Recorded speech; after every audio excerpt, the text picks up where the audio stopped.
ఇప్పుడు ఒక ఆలోచన వచ్చింది. ఎప్పుడు ప్రేరకమైన శక్తిని చూస్తే ఆలోచన మారుతుంది. అట్టు తిరగేయడం అంటారు దీన్ని. అట్టు తిరగేస్తారు చూడండి. అట్లు వేసినప్పుడు అట్టు ఒకవైపు బాగా కాలుస్తారు, ఒక 5 నిమిషాలు ఎంతో. తర్వాత తిరగేస్తారు. తిరగేసాక అంత కాల్చారు, కానీ కొంత కాల్చాలి. హోటల్లో వేసి అట్లు దోశలు ఎలా ఉంటే రెండో వైపు కాల్చాడు, మన మొహం మీద కాలుస్తాడు. అందుకే దోశలు బాగుండవు, సరిగ్గా కాలం. ఎందుకని రెండో వైపు తిప్పాక కూడా కొంత కాలాలి. అసలు కాలకపోతే అలాగా మీరు దోశలు వేసే చూడండి రైల్వే స్టేషన్లో అక్కడ ఒకవైపు ఇలా వేస్తాడు, తర్వాత ఇటు తిప్పేసి ఉల్లిపాయలు మశానం మల్లెపూడి మశానం అన్నీ వేస్తాడు. ఇప్పుడు టమోటాలు ఒక్కటే వేయట్లా ఖరీదని, ఇవన్నీ వేస్తాడు, మనకు తోసేస్తాడు. పచ్చిగా మిగిలింది, అది పచ్చిగా మిగిలింది. దాంట్లో అటువైపు కూడా కాలాలి. పూర్వం ఇంట్లో ఉండే ఆడవాళ్ళు ఏం చేసేవారంటే ఇవేదో కొద్దిగా వేసినా మళ్ళీ తిప్పి కాల్చేవారు దాన్ని. అటువైపు కాల్చాలి. ఆలోచన కూడా అంతే, అట్టు తిరగేయాలి. ఆలోచన బాగుంటుంది. అట్టు తిరగేశాడు. సీతాదేవిని ఎక్కడ వెతకాలి? నా తలకాయ. అరణ్యంలో వెతకడం ఏంటి? అంతఃపురంలో వెతకాలి. నదుల్లో, కాలవల్లో, దేవాలయాల్లోకి వెళ్ళేంత ప్రశాంతంగా ఉంది ఆవిడ. ఏదో శ్రావణ మంగళవారం నవ్వులు నోచుకుంటుందా? అలా నవ్వులు నోచుకునే ఉద్దేశంలో లంకలో ఉంటే ఇక్కడికి రావడమే అనవసరం. రాముడికి ఆ వార్త చెప్పేయడం మంచిది. మీ ఆవిడ నవ్వులు నోచుకుంటుందా, సుఖంగానే ఉందంటే గొడవలేదు. అంతే. ఆవిడ ఎక్కడ ఉంటుంది? అంతఃపురంలో ఉంటుంది. రావణాసురుడు ఎందుకు తీసుకొచ్చాడు? ఆవిడకి భోజనాలు పెట్టి విందులు చేయడానికి, అనుభవించడానికి. అనుభవించదలుచుకున్నవాడు స్త్రీని అంతఃపురంలో పెడతాడు. అరణ్యంలో ఎందుకు పెడతాడు? నదుల్లో ఎందుకు పెడతాడు? కాలువల్లో ఎందుకు పెడతాడు? ఈత కొట్టడానికి ఎందుకు వదిలిపెడతాడు? గుళ్ళోకి వెళ్ళడానికి ఎందుకు పంపిస్తాడు? అక్కడి నుంచి వెళ్ళిపోతుందేమో అని అనుమానం రాదా? ఖచ్చితంగా అంతఃపురంలో వెతకాలి అని రావణాసురుడు అంతఃపురంలో సూక్ష్మ రూపంలో ప్రవేశించాడు. అణిమా మహిమా. లంకిని కొట్టినప్పుడు మహిమ పెద్ద రూపం ధరించాడు. మళ్ళీ ఇక్కడ అంతఃపురంలోకి వచ్చి చిన్న రూపం ధరించాడు. కిటికీ ఓసన పట్టుకుని వేలాడడానికి వీలైనంత చిన్న కోతిగా మారాడు. అది ఆంజనేయ స్వామి. మనం ఖచ్చితంగా భక్తిగా హనుమత్ స్తోత్రం చేస్తే, కష్టం వచ్చినప్పుడు బాధతో ఆయన్నే ప్రార్థిస్తే మన కిటికీ ఓసలకు కూడా ఖచ్చితంగా పట్టుకుని వేలాడతాడు, మన కష్టం తీరుస్తాడు. మనం కోతి అనుకుంటే కష్టం. హనుమంతుడే. ఆయన బతుకున్నాడు, గంధమాదన పర్వతంలో ఉన్నాడు. ద్వాపర యుగంలో భీముడికి కనబడ్డాడు. ఇప్పటికీ ఆయన ఉన్నాడని నమ్మేవాడు, దానికి సాక్ష్యమైన ఫోటోలు కూడా కొన్ని ఉన్నాయి. నేను సందేహించాల్సిన పని లేదు. చిరంజీవుల్లో 7 చిరంజీవుల్లో ఆయన ఒకడు. నమ్మాలి, మనం గట్టిగా నమ్మి ప్రార్థన చేయాలి. ఖచ్చితంగా అవుతుంది. ఆ పని అవుతుంది. ముందు ఆయన వచ్చి నీకు చేశానని చెప్పడం పని అయిపోతుంది అంతే. ఎప్పుడు మన ఏడిపిస్తున్నవాడు ఎవడో గుద్దు కూర్చాడు, ఇక మన్నాడు కొండడు వాడు. పేపర్లో చూస్తావు అంత్యక్రియలేని అంతే. దశదిన కర్మం చూస్తాం అంతే, అయిపోయింది, గొడవలేదు. అంత గొప్పది భక్తి. లోపలికి వెళ్ళి చూస్తే కొన్ని దృశ్యాలు చూస్తే ఆయనకి వికారం వచ్చేసినాయి. అయిపోయి ఇదేమిటిది అంతఃపురమా? ఇది సోమవారం సంత. ఎందుకంటే ఎన్ని వందల మంది స్త్రీలు ఉన్నారో తెలియదు అక్కడ. అర్ధనగ్నంగా, పూర్ణనగ్నంగా, ముప్పావు నగ్నంగా, దారుణంగా పడుకుని ఉన్నారు. మాంసం తింటున్నారు, సగం బారేశారు. కొంతమంది పాపం శాకాహారం, సంగీతం వచ్చిన వాళ్ళు కూడా ఉన్నారు. వీణ వాయిస్తూ వీణ పక్కకి పెట్టేసి వీణ మీదే పడుకుందిట. వీళ్ళందరూ ఇంచుమించు అర్ధనగ్నంగానే ఉన్నారు. ఎవరో తెలుసా? రావణాసురుడు ఎత్తుకొచ్చిన గ్యాంగ్ అమ్మ. వీళ్ళందరూ గ్యాంగ్ అన్నారు వాళ్ళని చూసి, అయ్యే బాబోయ్, కొంపదీసు సీత వేళ్లలో లేదు కదా, ఇంతకంటే దుర్మార్గం ఉందా? మరి ఇక్కడ కాకపోతే ఎక్కడుంటుంది? ఇది ఆలోచన. కార్యసాధన అంత కష్టం అనుకున్నగానే అయిపోదు. ఇక్కడ కొంపదీసు లేదు కదా అని వెళ్ళిపోతే ఉందేమో. అలాగని వెతుకుదాము అంటే పరిస్థితి ఎలా ఉంది? పైగా ఆయన పాపం బ్రహ్మచారి. ఇంద్రియ నిగ్రహం నేర్చుకుని గురువుల దగ్గర, సూర్యుని దగ్గర, మామూలు గురువా? నా గురువు మామూలు గురువా? ఏదో ఎలిమెంటరీ స్కూల్ మాస్టరా, యూనివర్సిటీ టీచరా? నా గురువు మామూలు గురువా? ఆయన ఒక్క క్షణం విశ్రాంతి లేకుండా 24 గంటల్లో ప్రపంచాన్ని మొత్తం చుట్టేస్తుంటే ఆయనతో సమానంగా ప్రయాణం చేసి నేను నేర్చుకున్నానే. అంత విద్య నేర్చుకుని బ్రహ్మచారినైంది ఈ దిక్కుమాలిన దృశ్యాలు చూడడానికా? నన్ను మన్నించండి అమ్మా, ఇవాళ స్మార్ట్ ఫోన్ కారణంగా పిల్లలు చూస్తున్నవన్నీ ఆ దిక్కుమాలిన దృశ్యాలే. ఈవేళ పత్రికల్లోనే వచ్చింది వార్త, మీరు చూసుంటారు. స్మార్ట్ ఫోన్ వాడకం వల్ల పిల్లలకి చదువు రాకపోగా జీవితం నాశనమైంది, వాటిని ఆపేయండి అని అంతర్జాతీయ సంస్థ యునెస్కో వాళ్ళు చెప్పారు. మొత్తం అందరికీ యునెస్కో వాళ్ళు చెప్పారు. దాన్ని ఏదో టెక్నాలజీ అన్నాం, హోంవర్క్ అందులోనే చేస్తారు. ఆపేమానండి దిక్కుమాలిన హోంవర్క్. టీచర్కి, స్టూడెంట్కి ఎన్ని వందల యంత్రాలు వచ్చినా సరే, ఎంత టెక్నాలజీ పెరిగినా సరే, ఒక గురువు అన్నవాడు ఎదురుగా ఉండి పాఠం చెబుతుంటే శిష్యుడికి వచ్చినట్టుగా ఎప్పుడూ రాదండి. గురువే శిష్యుడే ఎదురుగా ఉండాల్సిందే. అనుమానం వస్తే అడగాల్సిందే, ఆయన ప్రేమగా చెప్పవలసిందే. మీరు యూట్యూబ్లో చూడడం లేదా నా ప్రసంగాలని? ఇక్కడికి ఎందుకు వచ్చారమ్మా? ప్రత్యక్షంగా చూద్దామనే కదా. మరి అంతే. ప్రవచనం చెప్పేవాడు ప్రత్యక్షంగా కనపడమే ఇంత ఇదిగా ఉంటే, ఇంత స్ఫూర్తివంతంగా ఉంటే, రోజు పాఠం చెప్పేవాడు ఎదురుగా గంట సేపు నిలబడి పాఠం చెప్పడం ఎలా ఉంటుంది? ఆ గురువుకి ఒక కంప్యూటర్ శాట 100 కంప్యూటర్లు కూడా టీచర్తో సమానం కావు. మన పిల్లల్ని వాటికి అలవాటు చేయాలి ఖచ్చితంగా. అక్కడ కూర్చొని నేర్చుకో.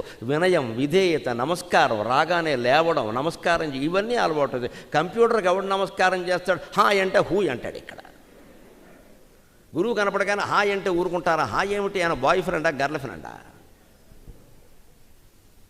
ఆ గౌరవం ఉంటేనే విద్యలు వస్తాయి. అందుకని హనుమంతుడు అనుకుంటే అంత గౌరవంతో సూర్యుడి దగ్గర నేర్చుకున్న విద్యని నేను బ్రహ్మచర్యం పాడైపోయాను. ఎందుకంటే బ్రహ్మచారుల నియమం ప్రకారం ఎలా ఉంటుంది అంటే, అయ్యప్ప స్వామి దగ్గర 16 ఏళ్ల నుంచి 50 ఏళ్ల వరకు స్త్రీలు వెళ్ళొద్దని ఎందుకు పెట్టారో సుందరకాండ చదివితే అర్థమవుతుందమ్మా. బ్రహ్మచారి నియమం ఏంటంటే వయస్సులో ఉన్న స్త్రీని చూడకూడదు.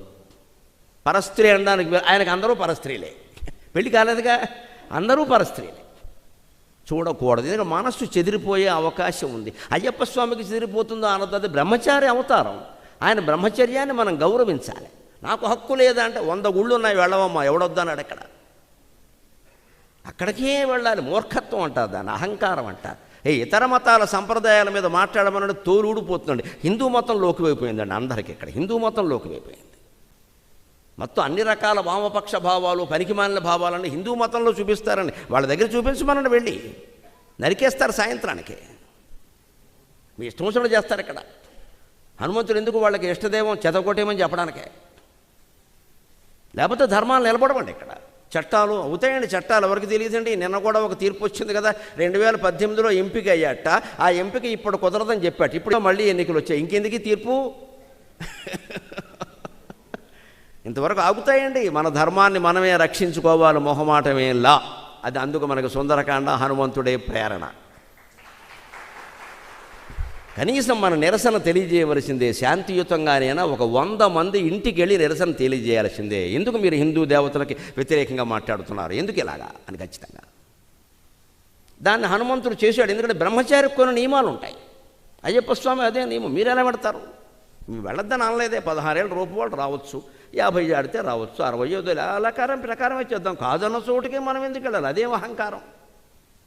ఆ నియమాన్ని కొన్ని ఉత్తర దేశంలో కొన్ని దేవాలయం, కేరళలో ఒక ఆలయం ఉందండి, కేవలం మహిళలే పెడతారు, మగవాళ్ళు వెళ్ళరు. అసలు నేను విన్నాను, పేపర్లో చూశాను. మగవాళ్ళు వెళ్ళరు, ఎంట్రన్స్ లేదు. ఇప్పుడు మగవాళ్ళంతా స్ట్రైక్ చేస్తారా? అదేమిటది? రకరకాల సంప్రదాయాలు ఉంటాయి. ఆలయానికి మనం వెళ్ళినప్పుడు ఆలయ సంప్రదాయం మనం పాటించాలమ్మా. నేను చొక్కా విప్పనంటే కుదరదు, విప్పితేనే వెళ్ళి, లేకపోతే ఇంటికి పో, అంతే. నీకు ఇష్టం లేకపోతే మానే. దైవ దర్శనం నీ గురించి దేవుడి నియమాలు మారుస్తారా? అందుకని హనుమంతుడు ఏమనుకున్నాడంటే, నేను బ్రహ్మచారిని, అర్ధనగ్నంగా ఉన్న స్త్రీలను చూడకూడదు, అసలు పరస్త్రీని చూస్తేనే పక్కకి తిప్పుకోమని చెప్పారు మా శాస్త్రంలో. మొహం నాకు ఇదేమిటి కర్మ అని ఏమన్నా అంటే, మరి వెతక్క తప్పదు కదా. ఇది ఎప్పుడు ధర్మాన్ని పరిస్థితి నిర్ణయిస్తుంది, గ్రహస్థితులు నిర్ణయించవు. ధర్మాన్ని పరిస్థితులు నిర్ణయిస్తాయి. అందుకని ఏమనుకున్నాడంటే, పర్వాలేదు, నాకు వెతక్క తప్పదు కదా. మనోహి సర్వేషాం ఇంద్రియాణం ప్రవర్తనే శుభాశుభాస్వస్థాసు తచ్చమే సువ్యవస్థితం. మనోహి సర్వేషాం ఇంద్రియాణం ప్రవర్తనే శుభాశుభాస్వస్థాసు తచ్చమే సువ్యవస్థితం. ఎప్పుడు మనమేనా గుర్తుపెట్టుకోవాలి. ఒక్కోసారి మనకి ఇష్టం లేని పరిస్థితుల్లో గడపాల్సి వస్తుంది. రోడ్డు మీద పెడుతున్నాం, 100 రకాల బొమ్మలు కనిపిస్తాయి, మాటలు వినిపిస్తాయి. మన గురించి అన్నీ కట్టేస్తారా? మన మనస్సును మనం కట్టేసుకోవాలి. సుందరకాండ చెబుతున్నది అది. నీ మనస్సును కట్టేసుకో, నీ కళ్ళు మూసుకో, నీ చెవులు మూసుకో, వెళ్ళిపో. అవన్నీ మార్చేద్దామంటే నీ వల్ల అవుతుందా? మనోహి హేతు సర్వేషాం ఇంద్రియాణం ప్రవర్తనే. కాళ్ళు చేతులు కానీ, కళ్ళు ముక్కు కానీ ఎటు చూశాయి, ఏం వాసన చూశాయి, ఎటు కదిలే అనేది అంత ముఖ్యమైన విషయం కాదండి. మనస్సు వాటితో పాటు లీనమైందా, లగ్నమైందా? మనస్సు అందులో లగ్నం కాకపోతే, లీనం కాకపోతే, మనస్సు పవిత్రంగానే ఉంటే, మనం ఉండకూడని పరిస్థితుల్లో ఉన్నా పర్వాలేదు, ఆ పాపం మనకి రాదు. అది స్పష్టంగా సుందరకాండ. మనోహి హేతు సర్వేషాం ఇంద్రియాణం ప్రవర్తనే. అంచేత శుభాశుభాసు అవస్థాసు, శుభంలో కానీ అశుభంలో కానీ అవస్థల్లో తచ్చమే సువ్యవస్థితం. మనః సువ్యవస్థితం. నా మనస్సు మోస్ట్ కంట్రోల్డ్, సువ్యవస్థితం. నా మనస్సు నా చేతుల్లో ఉంది. ఈ స్త్రీలు ఎవరి మీద నాకు వేరే కాంక్షేది కరగడం లేదు. అటువంటిప్పుడు నేనెందుకు సిగ్గుపడాలి, వాళ్ళు సిగ్గుపడాలి కానీ ఈ స్థితిలో ఉన్నందుకు వాళ్ళు సిగ్గుపడాలి కానీ ఒక పని మీద వచ్చిన వాడిని, స్త్రీని వెతుకుతున్న వాడిని నేను స్త్రీలలో వెతకపోతే ముఠామే స్త్రీల్లో వెతకమంటావా? ఎక్కడ వెతుకుతాం? నేను వెతకాలి, నాకు తప్పదు. అందుకని నా దృష్టి వెతకడం మీద ఉంది కానీ వీళ్ళ అవయవ పరిశీలన మీద లేదు. నాకు ఆ కాంక్ష లేదు. అందుకని మన మనస్సులో కనుక కాంక్షల్ని జయించగలిగితే భౌతికంగా మనం వేరే పరిస్థితుల్లో ఉన్నా తప్పు లేదు. అలాగని పని కట్టుకుని వెళ్ళొద్దు, వెళ్ళకూడదు. వెళ్ళాల్సి వస్తుంది ఒక్కోసారి. జీవితంలో కొన్ని పరిణామాలు ఎలా ఉంటే తప్పది కానీ తప్పదది తప్పది కానీ తప్పదది, ఎంతటి వాడికైనా తప్పదు. ఆ పరిస్థితిలో ఏంటంటే అది ఎంతవరకు చేయాలో అంతవరకు మొహమాటంతో అలా చేసి బయటకు వచ్చేయడమే అంతే. పరమేశ్వర తప్పే కానీ తప్పనిసరి అయింది, ఏం చేద్దాం, నన్ను ఏం చెయ్యకు, నేను కావాలని చేసి. ఎందుకంటే పై అధికారం ఉంటాడు, నువ్వు సంతకం పెట్టు లేకపోతే ఉద్యోగం పోతుంది అంటాడు. సంతకం పెట్టామనుకో అది అక్రమం, ఎవరికో కాంట్రాక్ట్ ఇచ్చేసారు అక్రమంగా. రేపొద్దున ఎవరో కోర్టుకి వెడతారు, గొడవలు అవుతాయి. ఎవరిని జైల్లో పెడతారండి? చరిత్ర నిరూపించిందమ్మా. ముఖ్యమంత్రులు వెళ్ళిపోయారు, మంత్రులు వెళ్ళిపోయారు, ఐఏఎస్ అధికారులు జైల్లో ఉన్నారమ్మా. కర్మగాలిపోయి సంతకాలు పెట్టిన పాపానికి. ముఖ్యమంత్రి గారు ఉన్నప్పుడు ఏమంటాడు? నేను చూసుకుంటా. నువ్వు చూసుకునేది నువ్వు ఉంటే కదా ఇక్కడ. ఆ మాట నమ్మకూడదు. అయ్యా మీరు ఒకసారి మీరు కూడా పెట్టండి అక్కడ సంతకం, నేనే చెప్పానని చెప్పాలి. ఐఏఎస్కి ఐపీఎస్కి ధైర్యం ఉండాలి. ఎందుకంటే ఐఏఎస్ వాళ్ళు ఎవరిని, ఐపీఎస్ వాళ్ళు ఎవరిని మహా అయితే బదిలీ చేస్తారేమో కానీ ఉద్యోగం ఎవరు తీసేయలేరు. అందులోనూ దీంట్లో సంతకం పెట్టడం వల్ల ఉద్యోగం తీసేయాలంటే వాడి మంత్రి పదవే పోతుంది అక్కడ ఖచ్చితంగా. మరి ఎందుకు పిరికి వాళ్ళు అవుతారో నాకు అర్థం కాదు. బదిలీ అంటే ట్రాన్స్ఫర్ అండి, పెడతామండి. బెంగళూరుని తీసుకెళ్ళి అండమాన్లో భారత్తారు, పెడతామే. అక్కడ మాత్రం మనుషులు లేరా? వాళ్ళు బతకడం లేదా? అందుకని అవినీతి చేస్తామా? వాళ్ళు పెట్టమని చూడంలో సంతకాలు పెడితే ఏమైందండి? ఇంక పేర్లు అనవసరం. వాళ్ళు జైల్లో ఉన్నారు చాలామంది, 15 ఏళ్ళుగా నలిగిపోతున్నారు, బయటికి రావట్లేదు. వాళ్ళు ఏం పాపం చేయలే, పెద్దవాళ్ళు చెప్పినట్టు చేశారు. అటువంటప్పుడు తప్పనిసరి చేయవలసి వస్తే కూడా ఉపాయం ఉంది. వెంటనే ఇంటికి వచ్చి అమ్మవారి కాళ్ళు ఎట్టేసుకోవాలి. అమ్మా నా ఉద్యోగం కోసం భయపడ్డానమ్మా, ఏం జరుగుతుందో తెలియదు, నేను ఆడదాన్ని, నేను ఎక్కడికి వెళ్ళను, అందుకని పెట్టానమ్మా, నన్ను కాపాడంటే అమ్మవారు ఎటువంటిది అంటే ఈ సంతకం పెట్టిన వాడిని కాకుండా పెట్టించిన వాడిని మూసేస్తుంది, అనుమానం లేదు. భగవత్ శక్తికి ఏదీ తిరుగులేదు. మహామాయ మహామాయ మహాసత్వ మహాశక్తిర్ మహారతి, లలితా సహస్రం. మహామాయ మహాసత్వ మహాశక్తిర్ మహారతి, ఏమైనా చేస్తుంది ఆవిడ. ఎందుకంటే భక్తుడిని కాపాడుకోవాలి. నమే భక్త ప్రణశ్యతి. తప్పు పని చెయ్యనే వద్దు, తప్పనిసరి చేయాల్సి వచ్చింది. దేవుడు కాళ్ళు ఎట్టేసుకోవడమే. ఒక్కసారి చేశాను, ఇంకోసారి చేయను, నన్ను క్షమించు, నాకు తప్పనిసరి చేశాను, నా పీక మీకు వచ్చింది, ఏం చేయమంటావు అంటే భగవంతుడు వింటాడండి. మన అమ్మ ఇంట్లో ఉన్నవి బొమ్మలు అనుకోకండి. మీరు దయచేసి ఒక్క మాట గుర్తుపెట్టుకోండి, మీరు బొమ్మ అయినా సరే మీరు పలకరిస్తే అమ్మవారు అవుతుంది. మీ ఇంట్లో అమ్మ అయినా సరే మీరు పలకరించకపోతే బొమ్మే అవుతుందమ్మా. దేవుడు బొమ్మ అయినా సరే మీరు పలకరిస్తే అమ్మవారు అవుతుంది. మీరు పలకరించకపోతే ఇంట్లో అమ్మ ఉన్నా సరే బొమ్మే. మీ అమ్మగారితోనే మీరు మాట్లాడాల, బొమ్మే అయింది ఆవిడ. మీరు మాట్లాడితే కదా.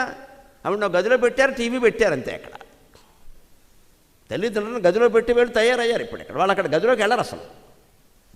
వెళ్ళేది ఎందుకంటే మందులు వేసుకున్నావా బెళ్ళ వేసుకున్నావా, వీడిని కన్నప్పుడే వేసుకుందో పెద్ద బెళ్ళ. ఎందుకంటే బెళ్ళ వేసుకున్నావా, ఇదే పలకరి. బిళ్ళ వేసుకోవడం కోసం అంటే తల్లి అదే వీడు పుట్టకుండా బెళ్ళ వేసుకుంటే వదిలిపోయేది శని, అనవసరంగా పుట్టాడు వీడు. అదే పలకరింపు, తల్లిని పలకరించే. కాసేపు కూర్చోలేవు అక్కడ. బతుకున్నంతకాలం 20 ఏళ్ల పాటు నా తల్లి నా దగ్గర ఉంటే నేను చిత్తశుద్ధిగా మాట్లాడుతున్నానండి. ప్రతిరోజు 6 నుంచి 6:30 వరకు ఆవిడ పాదాల దగ్గర కూర్చున్నాను నేను. ప్రతిరోజు టైం పెట్టుకోవాలి. టైం పెట్టుకుంటేనే కూర్చుంటాం. దొరికినప్పుడు చేయడం కాదని పెట్టుకో, టైం పెట్టుకో. అన్నిటికీ టైం పెట్టుకున్నావు కదా, దీన్ని కూడా పెట్టుకో. తల్లిదండ్రుల సేవ కూడా టైం పెట్టుకో. ప్రోగ్రాం లేకపోతే నేను ఇంట్లో ఉంటే ఆవిడ కాళ్ళ దగ్గర కూర్చొని ఆవిడకి పారసేవ చేసేవాడు. నేను ఇలా కాళ్ళు చేయి పెట్టగానే నీ చేతులు కాళ్ళు నొప్పి లేవురా అనేది. నా చేతులు నొప్పిగా ఉన్నాయమ్మా, నీ కాళ్ళు నొక్కితే నా నొప్పులు తగ్గుతాయని చెప్పేవాడు. పద్మశ్రీ పురస్కారాలు ఊరికే రావమ్మా, మాతృపాద సేవ వల్ల వస్తాయి. నా తల్లి చనిపోయి 10 ఏళ్ళు దాటింది. ఆవిడ తిరుగుతోంది. ఏం చేయాలో ఎవరికి చెప్పాలో ఆవిడకి చెప్పుకుంటుంది. నాకు అనవసరం అది. నేను అవన్నీ ఆశించి చేయాలి.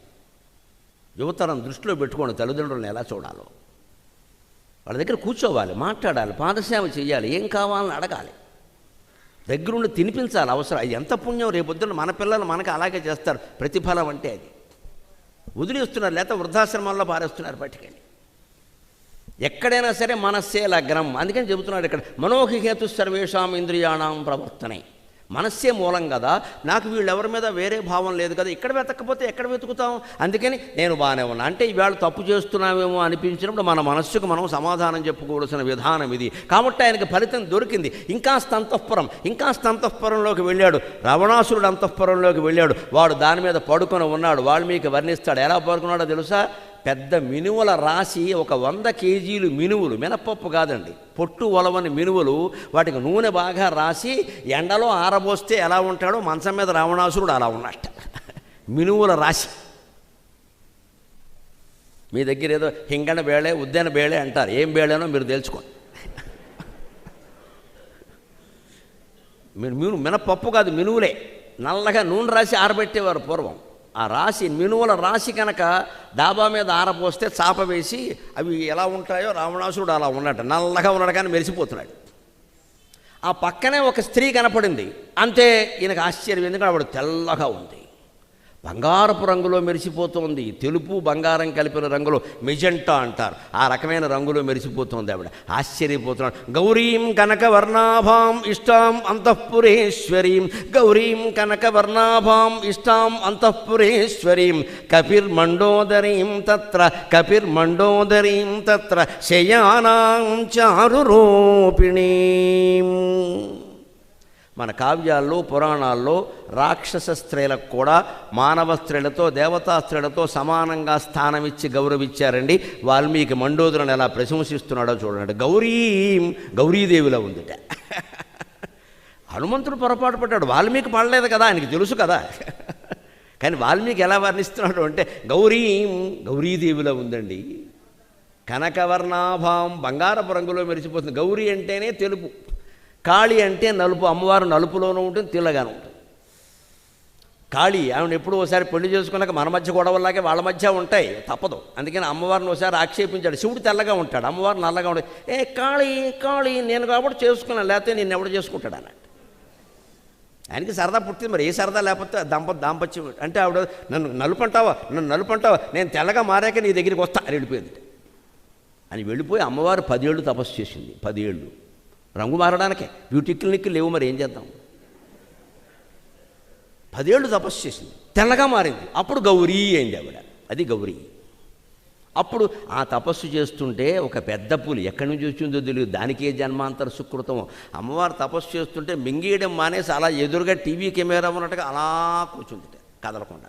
రోజు రావడం కూర్చోవడం. తర్వాత కైలాసానికి వెళ్ళాక వచ్చింది తన భార్యేనా అని అనుమానం వచ్చి శివుడు నువ్వెవరు అంటే, మీ ఆవిడనే, రంగు మారింది, కంగారు పడకు, వీడియోకులు ఇచ్చేయకండి. అన్నావు కదా, ఆక్షేపించావు కదా నలుపని, నేను ఎలాగంటే అలాగే మారుతా. ఇవి నేను ఈ ఊరికి సరదా కన్నానంటే, సరదా కంటే అది అంతే, నా పట్టుదల అంతే, నేను మారాను అని అప్పుడు సంతోషించి శివుడు నీకు వరం ఇస్తున్నా కోరుకో అన్నట్టు అమ్మవారు. అంటే ఆవిడ ఏం కోరింది తెలుసా? అది ఏదో పులి పాపం నా దగ్గర వచ్చి కూర్చుంది, అలాగే 10 ఏళ్ళు అలాగే కూర్చుంది. దానికి కైలాసంలో స్థానం ఇవ్వమని అడిగిందమ్మా. అదే భృంగీశ్వరుడు కైలాసంలో ఉండే భృంగి. శివపురాణంలో ఉంటుంది, దేవీ భాగవతంలో ఉంటుంది. భృంగీశ్వరుడు అంటే ఆయన. ఆ పులి ఇక్కడ మారాడు. కైలాసంలో అవకాశం ఈ కాస్త తప్పకుండానో, దానికేముంది. ఇది గౌరీ. అటువంటి గౌరీదేవిలా ఉంది మండోదరి. రాక్షస స్త్రీకి మన చరిత్రలో ఎంత ప్రాధాన్యం ఇచ్చారో చూడండి. గౌరీం కనకవర్ణాభాం ఇష్టాం అంతఃపురేశ్వరు. రావణాసురుడు 25 మందిని ఎత్తుకు రావచ్చు, ఇంకో 25 మంది వాడిని కావాలని పెళ్లి చేసుకున్నాడు. కానీ వాడు అదృష్టాల్లో అదృష్టం ఏమిటంటే వాడికి మండోదరి అంటేనే ఇష్టం. సీత మీద ఇష్టం ఎలా ఉన్నా అదేదో బలాత్కారం అనుభవించాలనే పట్టుదల, అంతకంటే ఎలా. ఇష్టం మాత్రం మండోదరి. ఎందుకంటే ఇన్ని వేషాలు వేసినా మండోదరిని వాడు కాదని అనలేదు, అగౌరవించలేదు. ఇతరుల దగ్గర ఎప్పుడు, మండోదరి దగ్గర ఎప్పుడు ఇతరుల ప్రశంస తీసుకొచ్చామండి, బాధ పెట్టలేదు. నా ఏడుపేదో నేను ఏడుస్తాను పోనే అన్నాడు. ఎందుకంటే వాడు అసలు ఏడుపు లోపల వేరే. నేను ఇలా చేస్తే కానీ రాముడు రాడు, రాముడు వస్తే కానీ నన్ను చంపితే కానీ నేను వైకుంఠానికి వెళ్ళను, జయ విజయుల్లో ఒకడిని, నాకు ఈ కర్మ పట్టింది ఏమిటంటే వాడి అంతర్గత వేదన. అదేపటికి అర్థమవుతుంది. అది అధ్యాత్మ రామాయణ కర్తకు అర్థమైంది. అందుకని అధ్యాత్మ రామాయణం అంటే తాత్వికం, తెలిసి ఆడిన నాటకం. అందరికీ ఎవరి పాత్ర ఏమిటో తెలిసి నాటకం అన్నట్టుగా ఉంటుంది అధ్యాత్మ రామాయణం. బుర్ర పాడైపోతుంది సరిగ్గా చదవకపోతే. తెలిసే ఉంటుంది అంతా. రావణాసురుడికి తెలుసు లోపల బాధది. సీతాదేవిని బంధించకపోతే రాముడు ఎందుకు వస్తాడు ఇక్కడ? నేను పోదలుచుకున్నాను, ఈ లంక నాకు అనవసరం, ఇక్కడ పోవాలంటే ఈ పని చేయాల్సిందే. అందుకని మండోదరిని ఎప్పుడు అగౌరవించాలి. అందుకని ఇష్టం అంతఃపురేశ్వరీం, అంతఃపురానికి మొత్తం ఆవిడే పెద్దరాణి. వీడు తీసుకొచ్చేటప్పుడు బలవంతంగా వచ్చిన వాళ్ళని ఎవరైనా నిన్ను పెద్దరాణిని చేస్తానని వాగ్దానం చేసినా అది మన రాజకీయ నాయకులు ఎన్నికల ముందు చేసే వాగ్దానమే, దాన్ని అమలు చేయలేదు. దాన్ని అమలు చేయరా. మండోదరే నెంబర్ 1. అంతవరకు వాడిని మెచ్చుకోవాల్సిందే. ఆవిడ అదృష్టం. ఇష్టాం అంతఃపురేశ్వరీం కపిర్మండోదరీం తత్ర శయానాం చారురూపిణీం. అందమైనటువంటి రూపం కలిగిన ఆ మండోదరిని రావణాసురుడు పక్కన చూశాడు. వెంటనే సీత దొరికింది. ఆస్ఫోటయామాస చుచుంబ పుచ్చం ననంద చిక్రీడ జగం జగామా మనోజవం మారుతతుల్యవేగం జితేంద్రియం బుద్ధిమతాం వరిష్టం వాతాత్మజం వానరయోధముఖ్యం శ్రీరామదూతం శిరస నమామి. ఆస్ఫోటయామాస చుచుంబ పుచ్చం ననంద చిక్రీడ జగౌ జగామ స్తంభానరోహన్ నిపపాత భూమౌ నిదర్శయన్ స్వాం ప్రకృతిం కపీనాం. ఇంత అద్భుతంగా వర్ణిస్తాడు. హనుమంతుడి కంటే ఎక్కువ ఆనందం కలిగింది వాల్మీకి. భ్రమలో ఉంటాయన్నమాట సరిగ్గా. ఇది ఆధ్యాత్మిక సాధన ప్రకారం, త్రిపుర సుందరి కాండ ప్రకారం చెప్పాలి అంటే ఆత్మసాక్షాత్కారం కోసం తప్పిస్తున్న వ్యక్తికి అలాంటివే కొన్ని విగ్రహాలు ఏవో కనపడతాయి. వెంటనే ఈయన ఏమనుకుంటాడు, మర్నాడు అరుగు మీద కూర్చొని దుకాణం పెట్టేసి రాత్రి నాకు వెంకటేశ్వర స్వామి కనపడ్డాడని అడ్వర్టైజ్మెంట్ మొదలెడతాడు ఇక్కడ. ఇదే ప్రమాదం. నీకు కనపడింది వెంకటేశ్వర స్వామి కాదు, అది బొమ్మ విగ్రహం, కేవలం నీ మనోభావన. దాన్ని నిజంగా అనుకోవద్దు. కలుగుతాయి. అసలు మనకి సిద్ధి పొందడం కంటే ప్రసిద్ధి పొందడం చాలా ముఖ్యం. కొందరు సిద్ధి కోసం ప్రయత్నిస్తారు, చాలా తక్కువ మంది ఉంటారు. చాలామంది ప్రసిద్ధి కోసం ప్రయత్నిస్తారు. ఫేమస్, ప్రసిద్ధి అంటే ఫేమస్, సిద్ధి అంటే సాధించరు. సాధించే వరకు ఆగరు. చెప్పేయాలి. ముందు పక్కా ఉన్న పిలిచి కాస్త మనకంటే అమాయకురాలు ఎవరన్నా ఉంటే, నాకు ఎందుకో వారానికి ఒకసారి ఈ మధ్య వెంకటేశ్వర తిరుపతి హుండీలో ఆదాయం తగ్గిపోయి నీకు కనపడుతున్నాడు ఇక్కడ. అదేదో గొప్ప సంపాదించుకో. అవునా, ఆవిడకు రోజు కనపడదు. నా జన్మే ఒక జన్మే, నా ఎప్పుడూ కనపడనే లేదు. ఏమిటది?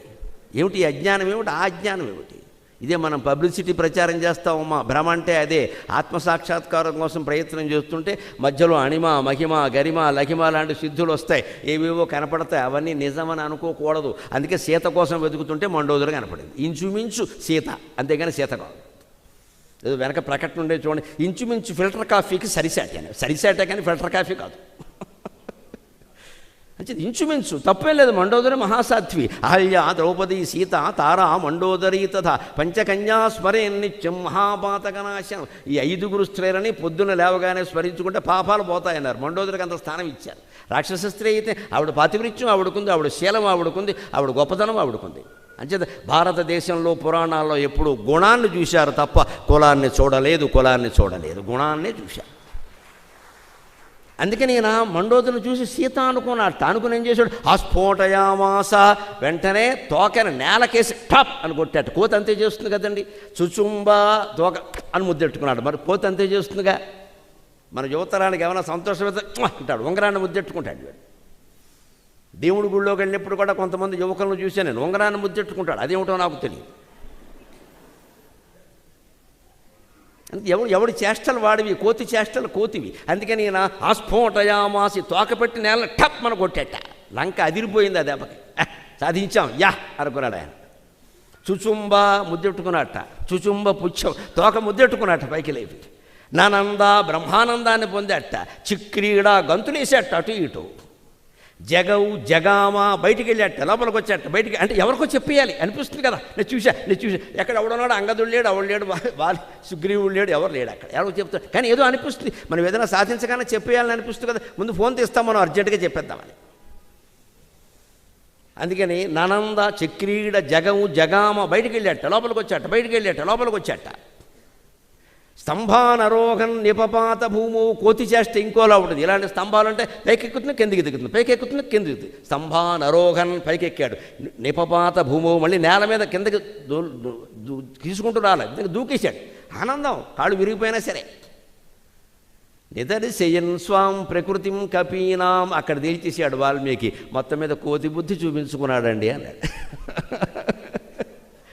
ఆత్మసాక్షాత్కార సాధనలో ఎప్పుడు ప్రలోభాలు వస్తాయి, ఆటంకాలు వస్తాయి, ఏవో సిద్ధులు కొన్ని వస్తాయి, లావు అవ్వడం, సన్నం అవ్వడం, ఎగరడం అన్నీ వస్తాయి. వెంటనే దుకాణం పెట్టేయకూడదు. దాన్నే మణిపూర చక్రం అంటారు యోగ సాధనలో. మూలాధార చక్రం, కటిభాగంలో ఉండే మూలాధార చక్రం, మర్మాంగానికి ఎదురుగా ఉండే స్వాధిష్టాన చక్రం, నాభి ప్రాంతంలో ఉండే మణిపూర చక్రం దగ్గర రాగానే 99% మంది యోగులు చెడిపోతారు. ఇప్పుడు లోకంలో మాయలు చేస్తున్న వాళ్ళందరూ ఇలాంటి వాళ్ళే. ఏవో సృష్టిస్తారు, కొన్ని చేస్తారు, ఉంటాయి, శక్తులు ఉంటాయి, లేకపోవు, వారు ఇచ్చినవన్నీ మిగులుతాయి. కానీ మణిపూర చక్రం వరకే సాధన జరిగింది, ఆయన పూర్తి సాధన చెయ్యాలి. మణిపూర చక్రం అండంలో ఉంది, మణుల చేత పూరింపబడిన చక్రం. దానికి విష్ణు అధిపతి, విష్ణు మాయ, బ్రహ్మాండంగా మాయలు చేస్తాడు ఆయన. కొన్ని పాఠాల ప్రకారం బ్రహ్మదేవుడు అధిపతి. కొన్ని బ్రహ్మదేవుడైనా సృష్టే కదా, అన్నీ సృష్టిస్తారు. ఈ నేమపోతాడు, వెంటనే దుకాణం పెట్టేస్తాడు, రోగాలు తగ్గిస్తున్నట్ట, అందరికీ అవి వస్తున్నాయట అనగానే వీళ్ళందరూ వెళ్ళిపోతారు. ఈయన చేసిన తపస్సు అంతా వీళ్ళ కోసం సరిపోయింది. వెళ్ళే వాళ్ళంతా పారిశ్రామికవేత్తలు, కాంట్రాక్టర్లే, పేదవాళ్ళు ఎవరూ వెళ్ళరు, వాళ్ళకి డబ్బులు ఉండవు. వాళ్ళ కోసం ఈయన ఏం చేయడు, వీళ్ళు ఎవరినో కాపాడడం కోసం చేస్తారు. కొన్నాళ్ళకి ఈ తపస్సు తరిగిపోయి చివరికి ఆయనకే అనారోగ్యం వస్తుంది. అప్పుడు తపస్సు చేసుకునే శక్తి ఉండదు, నష్టపోతాడు మొత్తం అంతా. అది చెబుతున్నాడు యోగశాస్త్రం. అందుకే ఇది సుందరీకాండ, త్రిపుర సుందరీ సాధన. అందుకని పొరపాటు పడ్డాడు. కానీ ఏమిటి, కృంగిపోలా, కృషించిపోలా, తెలుసుకున్నాడు. కాసేపటికి చూశాక ఏ ఆలోచన, మళ్ళీ అట్టు తిరగేశాడు. నా బుద్ధి తగలయ్యా, ఈవిడ నిజంగా సీతాదేవి అయితే రావణాసురుడు పక్కలో ఎందుకు పడుకుంటుంది? ఒకవేళ పడుకుంటే నేనెందుకు ఇక్కడికి రావడం, ఇంకా పని లేక. అంటే ఆవిడ ఇష్టపడింది అన్నట్టే కదా, ఇంకా నేనెందుకు రావడం? పైగా ఈ మాట పట్టుకెళ్ళి రాముడికి చెబితే చచ్చిపోతాడు ఆయన, ఎంత ప్రేమిస్తున్నాడు. అగ్నిపర్వతంలా జ్వలించిపోతున్నాడు విరహంతుడు. నా సీత, నా సీత, నా సీత, సీత కోసం పంచభూతాలని కరగుండు చేస్తానంటాడు. ఇంత ప్రేమికుడు ఎక్కడా దొరకడే. అటువంటి ప్రేమికుడు ఉండగా ఈవిడ ఇలా చేసింది ఏంటి? ఇక నేనెందుకు ఇక్కడ ఉండడం, వెతకడం, ఆయనకి చెప్పడం, మళ్ళీ పని లేక అని ఒక్కసారిగా నిరాశ ఆవరించింది. దాని నుంచి ఎలా కోరుకున్నాడు? నిరాశ ఆవరించగానే ఆయన ఏమన్నాడో తెలుసా? లేదు, సీత అలాంటిది కాదు, అలాంటిదైతే రామచంద్రమూర్తి నాకు చెప్పడు, నేనే చూస్తానన్న నమ్మకంతో ఉంగరం కూడా ఇచ్చి పంపించాడు మహానుభావుడు. తప్పుడు ప్రవర్తన ఉండే భార్య గురించి ఏ భర్త అయినా అలా చెబుతాడా? భర్త గురించి భార్య అలా చెబుతుందా? లేదు, ఈవిడ సీత కాదు అని మళ్ళీ ఉత్సాహం తెచ్చుకున్నాడు. అని అప్పుడు ఆశ్చర్యపోయాడు. ఏమిటి, వీడి ఒళ్ళు బంగారంగాను, ఇంత చక్కని భార్యను పెట్టుకుని, ఇంత సౌశీల్యవతి పెట్టుకుని, సీతాదేవిని నేను పొరపడే భార్యను పెట్టుకుని, గౌరీదేవిలా కనిపిస్తున్నామంటే పెట్టుకుని వీడికి పరస్త్రీల గోళ ఏమిటి, ఆ చావు కోసం తప్పితే అనుకున్నాడు. చాలామంది మనలో కూడా అంతే. భార్య అందంగా లేకపోవడం వల్ల, భార్య అనుకూలంగా లేకపోవడం వల్ల తప్పుడు సంబంధాలు పెట్టుకోరండి, వాళ్ళు కొవ్వెక్కి పెట్టుకుంటారండి. దానికి సమర్థన ఏం చెబుతారంటే, మా ఇంట్లో వాళ్ళు నాకు కొంచెం అనుకూలంగా ఉండరు. అబ్బా, వాళ్ళు అంటే ఎంతమంది ఉన్నారో ఇక్కడ. నువ్వు ఉన్నావా ఆవిడకి అనుకూలంగా? అనుకూలంగా లేకపోతే వంకర సంబంధం పెట్టుకుంటావా? ఇదివరకు ఈ మాట మగవాళ్ళు ఎరేరమ్మ, నన్ను మన్నింతులు కాక 10 ఏళ్ల బట్టి ఆడాళ్ళు కూడా మొదలెట్టారు. వేషాలన్నీ వేయడమును. మా ఆయన ప్రేమగా చూడ్డం, వాడెవడో చూశాడు, వీడిని 20 ఏళ్ళు కాపురం చేసిన వీడు చూడ, వాడెవడో గొట్టంగాడు చూస్తాడు నేను ప్రేమగా. ఈయన ప్రేమగా చూడలేదు, వాడెవడో నచ్చాడు, వాడు ముందే అమ్మేస్తాడు బయటికి పట్టుకెళ్ళి. 2 రోజులు బాగా చూస్తాడు, 6 నెలలు బాగా చూస్తాడు. తర్వాత ఏమంటాడు, నువ్వు నాతో వచ్చావంటే ఎంతమందితో పోయావు అంటాడు. నమశివాయ, పాపం క్షమించు కాక. ఏమైంది, పెనం మించి పొయ్యిలో పడినట్టు అయింది వ్యవహారం. ఇదివరకు పెనం మీద ఉన్నాం, పెనం మీద ఉంటే ఓసారి ఇలా తిప్పుతారు, పొయ్యిలో పడేమనుకో మొత్తం కలిపోతాం. 2వ సంసారం అంటే అంతే. అంచేది విడాకులు తీసుకునేటప్పుడే ఆలోచించాలి. మరో నిర్ణయం తీసుకోకుండా ఉంటే మధ్య ఆ పిల్లనో పెట్టుకుని అలా కాలక్షేపం చేస్తే వాళ్ళైనా గుర్తిస్తారు ఆ త్యాగాన్ని. మా అమ్మ నా కోసం ఉండిపోయింది, మా నాన్నగారు నా కోసం ఉండిపోయారు అనుకుంటారు. ఆ త్యాగం వాళ్ళకి, ఆ సేవ వాళ్ళకైనా ఉండే. మనం ఇంకోళ్ళని ఎంపిక చేసుకున్నామంటే అటు ఉండదు ఇటు ఉండదు, మొత్తం దెబ్బే. అంచేతను అనుకున్నాడు, ఇంత మంచి భార్యను పెట్టుకుని ఇలా చేసేయడేమిటి అని. అప్పటికి నీరసం వచ్చింది. ఏమిటో లోకంలో మానవులందరూ ఇంతేనా, రామచంద్రమూర్తి లాంటి వాడు ఒక్కడూ కనపడ్డా, ఇప్పుడు నేను సీత దొరకలేదని ఎలా చెప్పను ఇక్కడ అని నిర్వేదానికి లోనయ్యాడు. మళ్ళీ ఉత్సాహం తెచ్చుకోండి, ఈవిడ సీత కాదు, అది ఖాయం. కాబట్టి నేను నీరసం పడాల్సిన పని ఏం లేదు ఇక్కడ. అనిర్వేద శ్రియో మూలం అనిర్వేద పరం సుఖం అనిర్వేదో హి సతతం సర్వార్థేషు ప్రవర్తక. యావత్తు జనానికి ఉపయోగపడే మాట. అనిర్వేద అంటే నిర్వేదం లేని స్థితి, ఉత్సాహం అని అర్థం. ఒక్క మాటలో ఉత్సాహం శ్రియో మూలం. మనకి సంపదలు రావాలి అంటే ఉత్సాహంగా పనిచేయాలి. అనిర్వేద శ్రేయోమూలం, అనిర్వేద పరమ సుఖం. ఉత్సాహాన్ని మించిన సుఖం లేదు. ఒకవేళ జ్వరం ఉన్నా సరే, 104 డిగ్రీలు జ్వరం ఉన్నా సరే ఉండనియండి, అలాగే మంచం మీద ఏడుస్తూ పడుకోకుండా. కొంతమంది 100 డిగ్రీలకే తట్టుకోలేరు, 99కి కూడా తట్టుకోలేరు. స్నానం కూడా మానేశారు సరే, వేరే విషయం అది. దుప్పటి ముసుగెట్టించి ముఖం తీస్తే మనకు కూడా రోగం వచ్చేలా కూర్చోవడం అక్కడ. అంత నిరుత్సాహం పని లేదు. 99, 100 తట్టుకోవచ్చు, 102, 104 వస్తే వేరు. 104 వచ్చినా సరే వేడి నీళ్ళలో ఏదో స్నానం చేసేసి శుభ్రంగా హాల్లో కూర్చుని ఫ్యాన్ 3లో 4లో పెట్టేసి లెగ్గేసేసి మనోజవం మారుదతుల్య వేగం అని హనుమంతుడు మంత్రం జపం చేయండి, అనారోగ్యాలన్నీ మొత్తం పోతాయి వెంటనే. శరీరం ఉత్సాహంగా ఉంటే మనస్సు ఉత్సాహంగా ఉంటుందండి. మనస్సు ఉత్సాహంగా లేనప్పుడు కనీసం శరీరాన్నైనా ఉత్సాహంగా ఉంచాలి. శరీరం ఉత్సాహంగా అనారోగ్యంతో ఉంటే మనస్సునైనా ఉత్సాహంగా ఉంచాలి. మనస్సుతో శరీరానికి మందు వేయచ్చు, శరీరంతో మనస్సుకి మందు వేయచ్చు. రెండూ మన చేతుల్లోనే ఉన్నాయి. ఎందుకు నిరుత్సాహానికి లోనవ్వాలి? నీ మనస్సులో బెంగ ఉందమ్మా, శరీరం బాగానే ఉందిగా, భగవంతుడి దేవల అనారోగ్యం లోపమేం లేదుగా. శుభ్రంగా ఫిల్టర్ కాఫీ తాగి కూర్చో, హాల్లో కూర్చో, నీకు ఇష్టమైన వాళ్ళని పిలిచి మాట్లాడు, లేకపోతే ఫోన్లో చాటింగ్ అప్పుడు చేయి, సరదాగా ఆ రోగం పోతుంది. సరదా లేదా ఇష్టమైన పుస్తకం చదువు, ఇష్టమైన ప్రవచనం విను, టీవీలో ఇష్టమైన కార్యక్రమం చూడు, మనస్సు బాగుంటుంది. ఇక వచ్చింది కదా అని ముసుగట్టేసి కూర్చుంటే సాయంత్రం కాదు 2 రోజులైనా తగ్గదు. అది లేచి ముందు మన పని ఏదో మనకు ఉంటుంది, కాస్త కాఫీ పెట్టుకోవడమైనా చేసుకోవాలి. ఇంట్లో కాస్త ఓపిక వస్తుంది, కాస్త 2 మాటలు మాట్లాడుకుంటే ఓపిక వస్తుంది. అది అనిర్వేద శ్రేయోమూలం, అనిర్వేదం పరం సుఖం, అనిర్వేదోహి సతతం సర్వార్థేషు ప్రవర్తక. ఈ అనిర్వేదం అంటే ఉత్సాహం అనేది ఉందే, సతతం ఎప్పుడు, సర్వార్థేషు ప్రవర్తక, అన్నిట్లోనూ ఇదే ఉండాలి అన్నాడు. మళ్ళీ వెతికాడు, అంతఃపురం అంతా వెతికాడు, మళ్ళీ తోటలన్నీ వెతికాడు, ఊళ్ళన్నీ వెతికాడు, విభీషణుడు మందిరం సహా అనేక మందిరాలు గాలించేశాడు, చిన్న కోతిగా మారి కిటికీలోంచి కూడా చూశాడు. అప్పట్లో కిటికీలు ఎలా ఉండేవో తెలుసా, చూడగలిగాడు. అప్పట్లో కిటికీలు ఎలా ఉండేవంటే ఊసలు ఉండవు, గవాక్షం అంటారు కిటికీని. ప్రాచీన కావ్య భాషలో గవాక్షం అంటారు. గవాక్షం అంటే గో ప్లస్ అక్షం, ఆవు కన్ను. ఆవుకి మన నాగరికతకి అంత సంబంధం ఉంది. ఆవు కన్ను ఏ ఆకారంలో ఉంటుందో కిటికీ అలా పెట్టేవారు. దానికి ఊసలు ఉండవు, దాంట్లోంచి గాలి వస్తుంది, వెలుతురు వస్తుంది. ఎప్పుడైనా వర్షం వస్తుంది అంటే అడ్డంగా ఏదో పెట్టేవాళ్ళు అంతే. అలా కాబట్టి ఆరోగ్యాలు బాగున్నాయి. మనం ఇవాళ గోడ బదులు కొట్టాం, 3 ప్యానెల్ కిటికీ పెట్టాం, దానికి తలుపులు పెట్టాం, దోమల తలుపు పెట్టాం, ఊసలు పెట్టాం, పెద్ద తెర వేసాం, రోగం తెచ్చుకున్నాం. ఇవన్నీ పెట్టేటప్పుడు అసలు గోడ పగల కొట్టకుండా ఉంటే మంచిది కదా. ఎందుకు ఇవన్నీ? పైగా వాస్తు ప్రకారం కట్టాం. వాస్తు ఎందుకు చెప్పారు? కిటికీలు తెరవాలని పెట్టమాలి. లేదా కిటికీ ఎందుకమ్మా ఆలోచించండి. 4 అంటే 4 పెట్టామండి. నువ్వు 4 పెట్టావా 40 పెట్టావా ముఖ్యం కదమ్మా, 4 తెరవాలి. చలిగాలు వేసింది మూసుకో, వేడిగాలు వచ్చింది మూసుకో, వర్షం వచ్చింది మూసుకో, మిగిలినప్పుడు తెలవాలి. అబ్బాయి మొత్తం మూసేయడమే. పైగా మామూలుగా దోమలు రాకుండా ఒకటిసారి బాగానే ఉంది, దానికి దోమల తలుపు ఉన్నప్పుడు కిటికీలు తెరవాలండి. 3 కిటికీలు తెరవాల్సింది. దోమల తలుపు ఉంది కదా, అప్పటికి కూడా భయం అయితే ఎలాగా?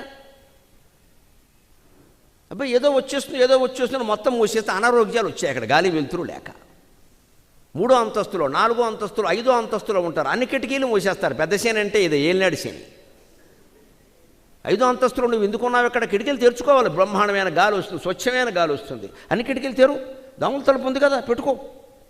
రానివ్వరండి, మొత్తం మూసేసి సగం దొంగల భయం, సగం దోమల భయం. జీవితం అంతా భయం లేని రోజు ఒక్కటి కూడా లేదు ఇక్కడ. ఎదవ జీవితం ఇంత చేస్తే ముష్టి జీవితం 70 ఏళ్ళు కూడా లేదు ఇక్కడ.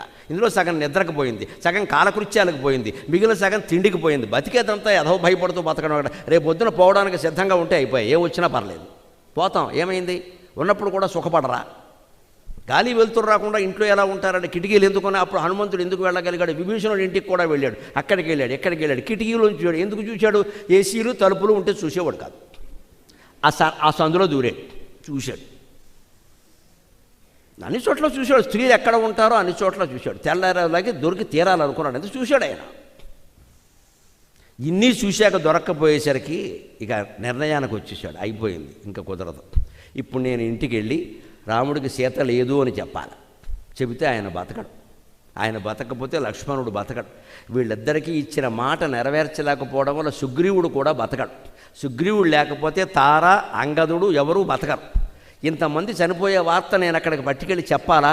చెప్పకుండా ఇక్కడే కూర్చున్నాననుకో ఏం జరిగిందో తెలియక బెంగెట్టుకుంటారు. అందుకని వెళ్లకుండా ఉండలేం, వెళ్ళలేం. కాబట్టి ఇప్పుడు ఏమిటి మార్గం?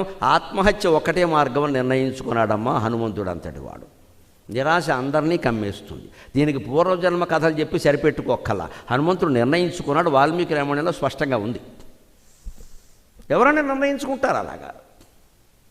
ఓ పావు గంట సేపు నిరాశలో నిస్పృహలో కూరుకుపోయాడు. కింద ఇసక పట్టుకుని ఇలా నలిపేస్తున్నాడు. ఏం చేయాలో తెలియక, వెళ్ళాలో తెలియదు, ఉండాలో తెలియదు, ఆవిడ దొరకలేదు. ఏమిటిది? భగవంతుడు తప్ప వేరే ఆధారం కనపట్ల. ఆ భగవంతుడు కూడా నన్ను అనుగ్రహించట్లేదు. సరిగ్గా ఆధ్యాత్మిక సాధన ఇలాగే ఉంటుంది. అమ్మవారు కనపడడం లేదు, అమ్మవారు కనబడడం లేదు. 32 మెట్లలో 25 మెట్లు ఎక్కిన వాడికి మనస్సు మండిపోతూ ఉంటుందమ్మా, మండిపోతూ ఉంటుంది వాడికి. ఎందుకు ఇది? తిన్నదే తిన్నాం, పడుకున్నదే పడుకున్నాం, అనుభవించిన సుఖమే మళ్ళీ అనుభవించాం. ఇదే గొడవలు మాట్లాడుకుని విసుగు రావట్లేదా? భగవంతుడిని చూడని జన్మ కూడా ఓ జన్మేనా? ఎందుకు కళ్ళిచ్చాడు భగవంతుడు దేవుడిని చూడడానికి? విగ్రహాల రూపంలో, బొమ్మల రూపంలోనే చూడేది. ప్రత్యక్షంగా అమ్మవారిని చూడలేమండి. ఈ పట్టుదల పట్టిన వాడికి పిచ్చెక్కిపోతుందమ్మా, అనుభవించిన వాడికి తెలుస్తుంది ఆ బాధ. అదే హనుమంతుడు బాధ. అందుకని ఆ ఆవేశంలో ఒక మాట అనుకున్నాడు, కానీ బయటపడ్డాడు. ఏమో ఇందాక మండోదరును చూసి పొరపాటు పడ్డాం, అలాగే చూసిన వాళ్ళలో ఎక్కడైనా సీతాదేవి ఉందేమో, పడుకుందేమో, పొరపాటు పడ్డామో, మరోసారి చూద్దాం అని మరోసారి చూసొచ్చి చివరకు నిర్ణయం తీసుకున్నాడు. చచ్చిపోతే ఏముంది? వినాశే బహవో దోషాః. యావత్ యువతరానికి ప్రేరణ కలిగించే మాట సుందరకాండలో ఉంది. వినాశే బహవో దోషాః జీవన్ భద్రాణి పశ్యతి. వినాశే బహవో దోషాః జీవన్ భద్రాణి పశ్యతి. తస్మాత్ ప్రాణాం ధరిష్యామి ధ్రువో జీవిత సంగమః. ఇది మనందరం గోడ మీద రాసుకొని రోజూ చదువుకోవలసిన శ్లోకం. అందుకే నేను నిన్న మీకు చెప్పాను, నువ్వు నేను కలిపితే లోకం, నిన్ను నన్ను కలిపేది శ్లోకం. మనిషికి జీవం పోసేది శ్లోకం. ఇది జీవం పోస్తుంది. జీవన్ భద్రాణి పశ్యతి బాగా ప్రసిద్ధమైన మాట. సంస్కృతంలో చాలామంది పండితులు ఉపన్యాసాల్లో వాడతారు. అది ఎక్కడిది అంటే రామాయణం సుందరకాండలోది. వినాశే బహవో దోషాః. ఎప్పుడు చచ్చిపోవాలని మనిషి అనుకోకూడదు. దాంట్లో చాలా దోషాలు ఉన్నాయి. ఏం సాధిస్తావు చచ్చిపోయి? ఉన్నవాళ్ళకు కూడా దుఃఖమే కదా, ఏడుస్తూ కూర్చుంటారు. నువ్వు చచ్చిపోవాలని కోరుకునేవాడు ఎవడెక్కడ? పోనీ పైకి విచిత్రం అండి, లోకంలో పాపాలు, దుర్మార్గాలు, భయంకరమైన నేరాలు చేసిన వాడు చచ్చినా చావడండి, వాడు అలాగే ఉంటాడు. ఏదో తెలుసో తెలియకో ఒక తప్పు చేసిన వాళ్ళు చచ్చిపోతారండి, అదేమిటో తెలియదు. అక్కడ వ్యాపారంలో నష్టపోవడము, ఉద్యోగం కోల్పోవడము, విడాకులు అవ్వడము, లేకపోతే ఏదో జరగడం. మనం చేసామా? అయింది, ఏం చేయమంటాం? విడాకులకు మనం కారణం కాదు, రెండో వ్యక్తి కారణం. ఆవిడ కర్మ లేదా ఆయన కర్మ. మనం బతుకుండొచ్చు కదా, మనం ఎందుకు చచ్చిపోవాలి? అలాగే కడుపున పుట్టిన పిల్లలే చనిపోవచ్చమ్మా, ఏం చేస్తాం? పచ్చికాయలు పగిలిపోయిన వాళ్ళు చాలామంది ఉన్నారు. వాళ్ళ కోసం మనం చచ్చిపోతామా? ఆ వయస్సున్న పిల్లలు వేరే సమాజంలో లేరా? వారికి మనం ఏదన్నా మన పిల్లాడి పేరు మీద ఉపకారం చేయకూడదా? అలా చేసి మన పిల్లాడే ఉన్నాడని అనుకోకూడదా? ఈ ఆలోచన రావాలి. అంతేగాని మా అబ్బాయి పోయాడు ఇంకా నాకు బతకాలం లేదు, మా ఆవిడ పోయింది బతకాలం లేదు, మా ఆయన పోయాడు బతకాలం. ఎవరు పోయినా మనం ఉండక తప్పదండి. ఈ అబ్బాయి ఎప్పుడు వచ్చాడు? పెళ్ళి అయ్యాక వచ్చాడు. పెళ్ళి ఎప్పుడైంది? 30 ఏళ్ళు అయ్యాక అయింది. మరి 30 ఏళ్ల బట్టి భార్య లేకుండా, భర్త లేకుండా నువ్వు ఉన్నావా లేదా? పెళ్ళయ్యాక కూడా 5-6 ఏళ్ల పాటు పిల్లలు లేకుండా నువ్వు ఉన్నావా లేదా? వాళ్ళకేదో జరిగిందని నువ్వెలా పోతావా? పిచ్చి ఆలోచన కాకపోతే. అది హనుమంతుడు చెబుతున్నది. వినాశే బహవో దోషాః. చచ్చిపోతే ఏమీ లేదు ఇక్కడ, మంచి లేదు, చెడ్డ లేదు. రేపు పొద్దున్న ఏదైనా శుభం జరుగుతుందంటే చూడడానికి ఎవడన్నా ఉండాలా వద్దా? జీవన్ భద్రాణి పశ్యతి. జీవించి ఉంటే మన వల్ల కాకపోయినా ఇంకోటి వల్లైనా ఆ శుభం సాధించబడుతుంది. మనం చూస్తాం, కళ్ళతో ఆనందిస్తాం. జీవన్ భద్రాణి పశ్యతి అంటే తస్మాత్ ప్రాణాం ధరిష్యామి. అందువల్ల నేను ప్రాణాలు ధరించే ఉంటాను. ఇది పాజిటివ్ థింకింగ్. ఇవాళ కోచింగ్ సెంటర్లు పెట్టేసి పాజిటివ్ థింకింగ్ గురించి నేర్పుతారు. అన్ని విదేశీ గ్రంథాలు, విదేశీ ఉదాహరణలు ఇస్తాడు. మన రామాయణంలో, మన సుందరకాండలో ఉన్నది ఎవడు చెప్పడు. ఇక్కడ వీడు వస్తే కదా చెప్పడానికి. రాబర్ట్ జాన్సన్ ఆగ్నేయ ఆసియాలో ఇలా ఎవడా జాన్సన్, మనకి ఎందుకు ఎక్కడ లేము. జాన్సన్ అంటే సబ్బు. పనికిమాలిన ఉదాహరణలు ఎక్కడో ఆస్ట్రేలియా, అండమా, ఎక్కడ ఇవ్వండి, అమెజాన్, మనకెందుకండి?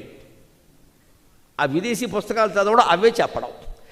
ఇక్కడ యువతరానికి ప్రేరణ కలగదు. మన పురాణాలు, మన చరిత్ర, వీలైతే మన సమాజంలో ఉన్న వ్యక్తులనే చెప్పచ్చండి. పత్రికల్లో వస్తున్నాయి బోళ్ళు మందివి. ఇగోనయ్యా ఫలానా వాడికి ఇంత కష్టం వచ్చింది, అయినా బతుకున్నాడు. కావాలంటే పత్రికలో వచ్చింది, ఆదివారం పుస్తకంలో వచ్చింది, చదువుకోండి. చదువుకోడా ప్రత్యక్ష ఉదాహరణ. అలా చెయ్యాలి. మన పెద్దవాళ్ళు చేయవలసిన పని. ప్రాణాం తస్మాత్ ప్రాణాం ధరిష్యామి. ధ్రువో జీవిత సంగమః. అందువల్ల ఖచ్చితంగా నాకు జీవితం బతుకుంటే సంగమం కలవడం అనేది జరుగుతుంది. సీతాదేవిని నేను చూస్తాను, సీతారాములు కలిసి ఉంటారు అనుకోగానే ఆయన చేసిన ధ్యానం ఇంకా ఏమి చెయ్యాలో చేతకాక పాత్రం తన ఇష్టదైవాన్ని ధ్యానం చేస్తూ ఉండిపోయాడండి. జయత్యతిబలో రామో లక్ష్మణశ్చ మహాబలః రాజా జయతు సుగ్రీవో రాఘవేణాభిపాలితః. జయత్యతిబలో రామో లక్ష్మణశ్చ మహాబలః రాజా జయతు సుగ్రీవో రాఘవేణాభిపాలితః. బలవంతుడైన రాముడికి జయం, అతి బలవంతుడైన లక్ష్మణుడికి జయం, మా మహారాజు సుగ్రీవునికి జయం, నా సంకల్పానికి జయం. నేనిప్పుడు నా ఇష్టదేవత గురించి జపం చేస్తాను, త్రిపుర సుందరీదేవి గురించి ఎందుకు సీతాదేవి దొరకదో నేను చూస్తాను అని జపం చేయడానికి ఆయన ఎంచుకున్న చోటు అశోకవనం. అది అమ్మవారి సంకల్పం. తిరిగి అశోకవనంలోకి వచ్చాడు. అక్కడే జపం చేశాడు. అక్కడ చేసి ఒక అరగంట 45 నిమిషాలు అయ్యాక ఆయన కళ్ళు తెరిచాడు. ఎదురుగా శింశుపా వృక్షం కింద ఒక స్త్రీ కూర్చుని ఉంది. ఆశ్చర్యపోయాడు. తాం స్మృతిమివ దిగ్ధాంగీం బుద్ధిం నిపతితామివ విద్యాం ప్రతిపదీమివ ప్రజ్ఞాం ప్రతిహతామివ విహతామివ చ శ్రద్ధాం ఆశాం ప్రతిహతామివ సోపసర్గాం యథా సిద్ధిం బుద్ధిం సకలుషామివా. అమ్మవారు కనపడింది. ఎలా ఉందో వర్ణిస్తున్నాడు వాల్మీకి. నిరాశ నుంచి ఆశకి రావడం అంటే ఇది. అందుకని సుందరకాండ చదవండి, పనులు అవుతాయి అన్నారు. ఇలా చదవాలి, అర్థం తెలుసుకుంటూ చదవాలి, అనుభూతి చెందుతూ చదవాలి. 68 సర్గలు, 2811 శ్లోకాలు.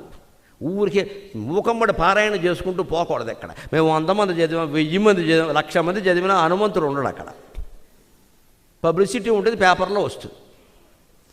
మీ ఇంట్లో మీరు చదవాలమ్మా, మొహమాటం లేకుండా. మీ ఇంట్లో మీరు ఒక్కళ్ళే ఉండాలి, ఎవ్వరు ఉండక్కల. భర్త భార్య కూడా అవసరం లేదు, మీరు ఒక్కరే ఉండండి. చిత్తశుద్ధిగా చదవండి. వాల్మీకి రామాయణం మహానుభావుడు, మహామహోపాధ్యాయ, పద్మశ్రీ పురస్కార గ్రహీత, నాకు గురుతుల్యులు పుల్లెల శ్రీరామచంద్రుడు గారు మొత్తం రామాయణంలో ఎన్ని కాండలు ఉన్నాయో అన్నీ ప్రతిపదార్థం తాత్పర్యంతో సహా రాశారు. దొరుకుతున్నాయి, మార్కెట్లో దొరుకుతున్నాయి. ప్రతిపదార్థం తాత్పర్యం సుందరకాండ సహా. అవి చదవాలి. తాత్పర్యాలు చదివితే శ్లోకం, ఓసారి ముందు శ్లోకం చదువుతాం, తర్వాత తాత్పర్యం చదువుతాం, మళ్ళీ శ్లోకం చదువుతాం. అర్థమైందండి? ఏమిటి అర్థం కాదు ఇంకా. దీనికోసం ఎవరిలో పెట్టడం, డబ్బులు ఇవ్వడం, జపాలు తపాలు దేనికి? మనం చేయాల్సిన పనికి డిప్యుటేషన్ ఏమిటండి? దేవుడు ఎందుకు కరుణిస్తాడు? మనం డిప్యుటేషన్ వాళ్ళని ఎవరిని దేవుడు కరుణించాడు. నువ్వు స్వయంగా చేయాల్సిందే. ముందు నీకే ఉత్సాహం కలుగుతుంది ఈ మాటలు వింటుంటే. ఎలా ఉంది ఆవిడ? ఈవిడే సీత. ఎందుకంటే ఎలా ఉంది ఈవిడ? తాం స్మృతిమివ దిగ్ధాంగీం. స్మృతిని కోల్పోయిన వ్యక్తిలా ఉంది ఆవిడ పరిస్థితి. అదే కదా మరి. వీటన్నిటికీ ఆధ్యాత్మికంగా వేరే అర్థాలు ఉన్నాయి. స్మృతిమివ దిగ్ధాంగీం. అన్ని అవయవాలు తడిసిపోయి స్మృతి కోల్పోయిన వ్యక్తిలా ఉంది ఇక్కడ. తాం స్మృతిమివ దిగ్ధాంగీం బుద్ధిం నిపతితామివ. బాగా పనిచేసే బుద్ధి. ఒక్కసారి అల్జీమర్స్ వ్యాధి వచ్చి పనిచేయకపోతే ఎలా ఉంటుందో అలా ఉంది సీత.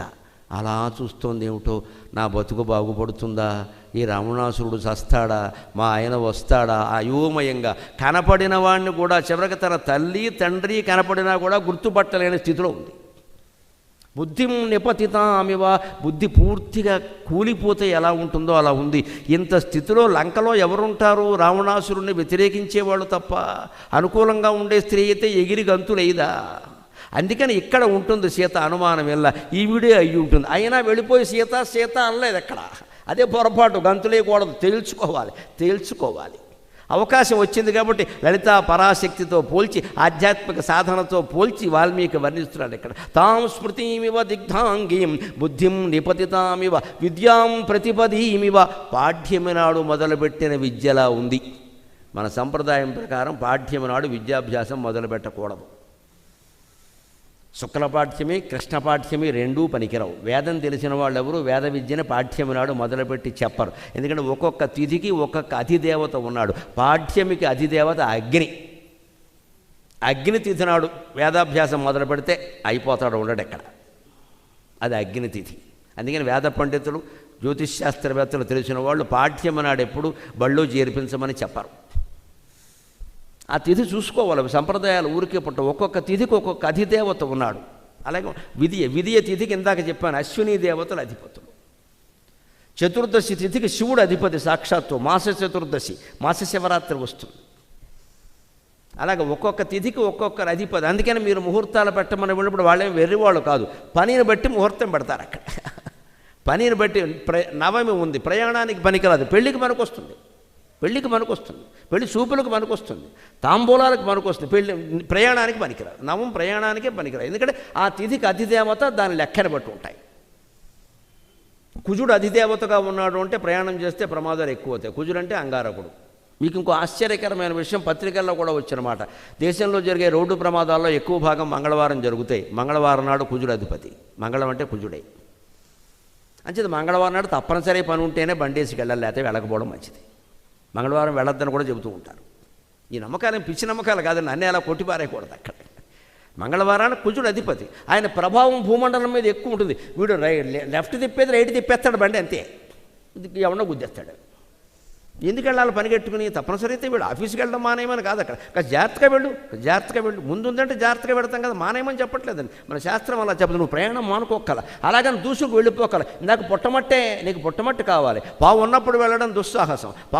పాము లేదు కాబట్టి, పాము ఉంది కాబట్టి వెళ్ళను ఉండడం చేతకాంతనం. పాము వేటకు వెళ్ళిన తర్వాత వెళ్ళడం తెలివి. ఏదైనా అంతే. నేను శాస్త్రాలను తప్పు పట్టక్కల. మన బుద్ధి మురికి బుద్ధి అయిపోయింది. ఏది పడితే అది నమ్మేయడం, అసలైనవి నమ్మకపోవడం. అందుకని ప్రతి విద్యాం ప్రతిపదీమివ, పాఠ్యము నాడు మొదలుపెట్టిన విద్య అగ్ని వల్ల ఎలా కాలిపోయి నాశనం అవుతుందో అలాగే విద్య పాడైపోయినట్టుగా ఉంది. ఇవిడ మాసిపోయిన చీరతో ఉంది, ఏకవస్త్రయ్యై. ఇదేమిటి, ఈవిడ కాకపోతే సీతాదేవి ఇంకెవరవుతారు? ఒకవేళ సీత కాకపోయినా మరెవరైనా ఈవిడెవరో తెలుసుకోవాలి ఖచ్చితంగా. ఈవిడిని సీతను రక్షించిన పుణ్యం వస్తుంది అనుకున్నాడు పాపం. అంతే కదా, ఇంకా తేలలేదు కదా. అంతేకాదు, ప్రజ్ఞాం ప్రతిఘతామివ, ఒక్కొక్క మనిషి ఆడ మగ తేడా లేకుండా ఎంతో ప్రజ్ఞ కలిగి ఉంటాడు. ఐఐటీలో ర్యాంకు సాధిస్తాడు. అనుకున్న అమ్మాయి లవ్ చేయలేదని ఆత్మహత్య చేసుకుంటాడు. వీడిని ఏమనాలే? ఆవిడ్ని చేసుకున్నా కూడా తర్వాత ఆత్మహత్య చేసుకోవాలి, అనుమానం ఏం లే. నువ్వు ఇండియన్ ఇన్స్టిట్యూట్ ఆఫ్ టెక్నాలజీలో మంచి ర్యాంక్తో ఖరగ్పూర్లో సీటు సంపాదించుకుని అనుకున్న అమ్మాయి రాలేదంటావేట, నువ్వు అనుకున్న అమ్మాయి వచ్చి ఎలా, ఇది అహంకారం అంటారు దీన్ని. ఆత్మహత్య చేసుకుంటాడండి. ఒకే ఐఐటి సంస్థలో 3 నెలలకు ఒకరు చొప్పున ఆత్మహత్యలు జరుగుతున్నాయమ్మా. నేను పేరు చెప్పట్లేదు, సంస్థ ప్రతిష్ట పాడు చేయడం ఇష్టం లేక. ప్రతిష్టాత్మకమైన ఒక ఐఐటి సంస్థలో 3 నెలలకు ఆత్మహత్య జరుగుతోంది. ఎందుకో చెప్తా, నేను ఒక మాట మొహమాటం లేకుండా పండితుడుగా హిందువుగా చెబుతా. ఐఐటిలో రామాయణం లేదు, ఇంజనీరింగ్లో భారతం లేదు. అవి పెట్టమనండి, జరగవు ఖచ్చితంగా. పాఠ్యపుస్తకాల కింద పెట్టమనండి. పనికిమాలిన టెక్నాలజీ అంతా పెడతారు అక్కడ. మనిషిని బతికే టెక్నాలజీ ఏముండదు ఇక్కడ. మనిషికి ఆశ కల్పించే మాట ఒక్కటి ఉండదండి ఇవాళ పాఠ్యపుస్తకాల్లో. అన్నీ టెన్షన్. వాడు చస్తాడా, చిన్నకోరాడు, ఇంత చేసి 20 ఏళ్ల వయస్సు వాడికి ఉత్సాహం. ఇదివరకు తెలుగు పాఠం వింటే ఇంకా మిగిలిన అన్ని పాఠాల కంటే తెలుగు పాఠం హాయిగా ఉండేది. మాకు హాయిగా కూర్చుని వినేవాళ్ళు. పైగా విచిత్రం, మిగిలిన మాస్టర్లు అందరూ ఎన్ఎస్, పిఎస్, సోషల్, మ్యాథమెటిక్స్ అందరూ వచ్చి మా క్లాసులో కూర్చునేవారు. మా మాస్టర్ భైముడిపాటి సీతారామయ్య గారి పద్యాలు పడుతుంటే. అటువంటి మహానుభావుడికి శిష్యుడిని కాబట్టి వీళ్ళ ప్రపంచం అంతా వెలుగొందుతున్నానమ్మా. ఆయన పద్యాలు పాడుతుంటే ఇంగ్లీష్ మాస్టర్ వచ్చి కూర్చోవు, అరే మీ మాస్టర్ బాగా పాడతారా, నేను కూడా కూర్చుంటారా గరికిపాటి నీ పక్కన, నువ్వు చెప్పకే అని కూర్చునేవాడే. అంత ఇష్టం తెలుగు పాఠం అంటే ఇతర ఉపాధ్యాయులకి. ఇవాళ పరిస్థితులు ఎలా ఉన్నాయో మీకే తెలియదు. పద్యం పాడే తెలుగు మాస్టర్ లేడు, ఉంటే వాడికి బాధాభివందనం. ఎందుకంటే తప్పులు ఉంటాయని భయం. హెడ్ మాస్టర్ పట్టుకుంటాడేమో అని బెంగ. వీడికి తెలియదు, వాడికి ఏమీ రాదు. వీడు ఏ రకంగా ఎంపికయ్యాడో వాడు అంతకంటే అలాగే ఎంపికయ్యాడు. పట్టుకునేవాడు ఎవడెక్కడ, ఆయన అసలే రాడు ఎక్కడికి. ఆయన డియూ ఆఫీసులో ఉన్నాడు, ఎక్కడ ఉన్నాడు ఏమిటి? ఇది మొత్తం పాడు చేశారు పిల్లల్ని. కానీ ఇంత ఉత్తేజం ఉంటుంది సుందరకాండ అంటే. అందుకని విద్యాం ప్రతిపదీమివ, పాఠ్యం నాడు వదిలిపెట్టిన విద్య. అలాగే ప్రజ్ఞాం ప్రతిహతామివ, ఐఐటీలో ర్యాంకు సాధించినటువంటి ప్రజ్ఞావంతుడికి ఏమైపోయింది? బుద్ధి కాలిపోయింది. లేకపోతే చిన్న ప్రేమ పురాణం గురించి చచ్చిపోవడం ఏంటండి, అదంత గొప్ప విషయమా? ఈ అమ్మాయి కాకపోతే ఇంకో అమ్మాయి దొరకదా, ఈ అబ్బాయి కాకపోతే ఇంకో అబ్బాయి దొరకడా? ఇదే ఆలోచన చేయాలి. విద్యాం ప్రతిమదీమివ ప్రజ్ఞాం ప్రతిహతామివ ఆశాం ఆశాం విహతామివ చ శ్రద్ధాం, ఎంతో పెద్ద తపస్సు తలపెట్టాం, ఆధ్యాత్మిక సాధన శ్రద్ధగా చేస్తున్నాం.